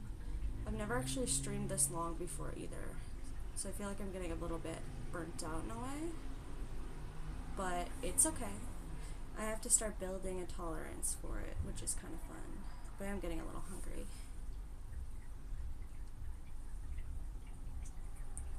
So I feel like tomorrow I need to prep to be sustained for this, because I want to keep outdoing my timer. Like, I've already outdone it from what I've done in the past, so I think it's just like gotta build it a bit differently, and then we can do it.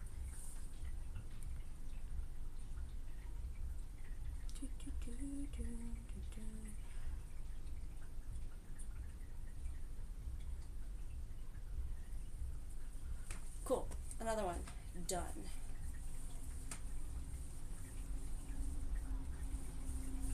And it keeps going, and it keeps going, and it keeps going.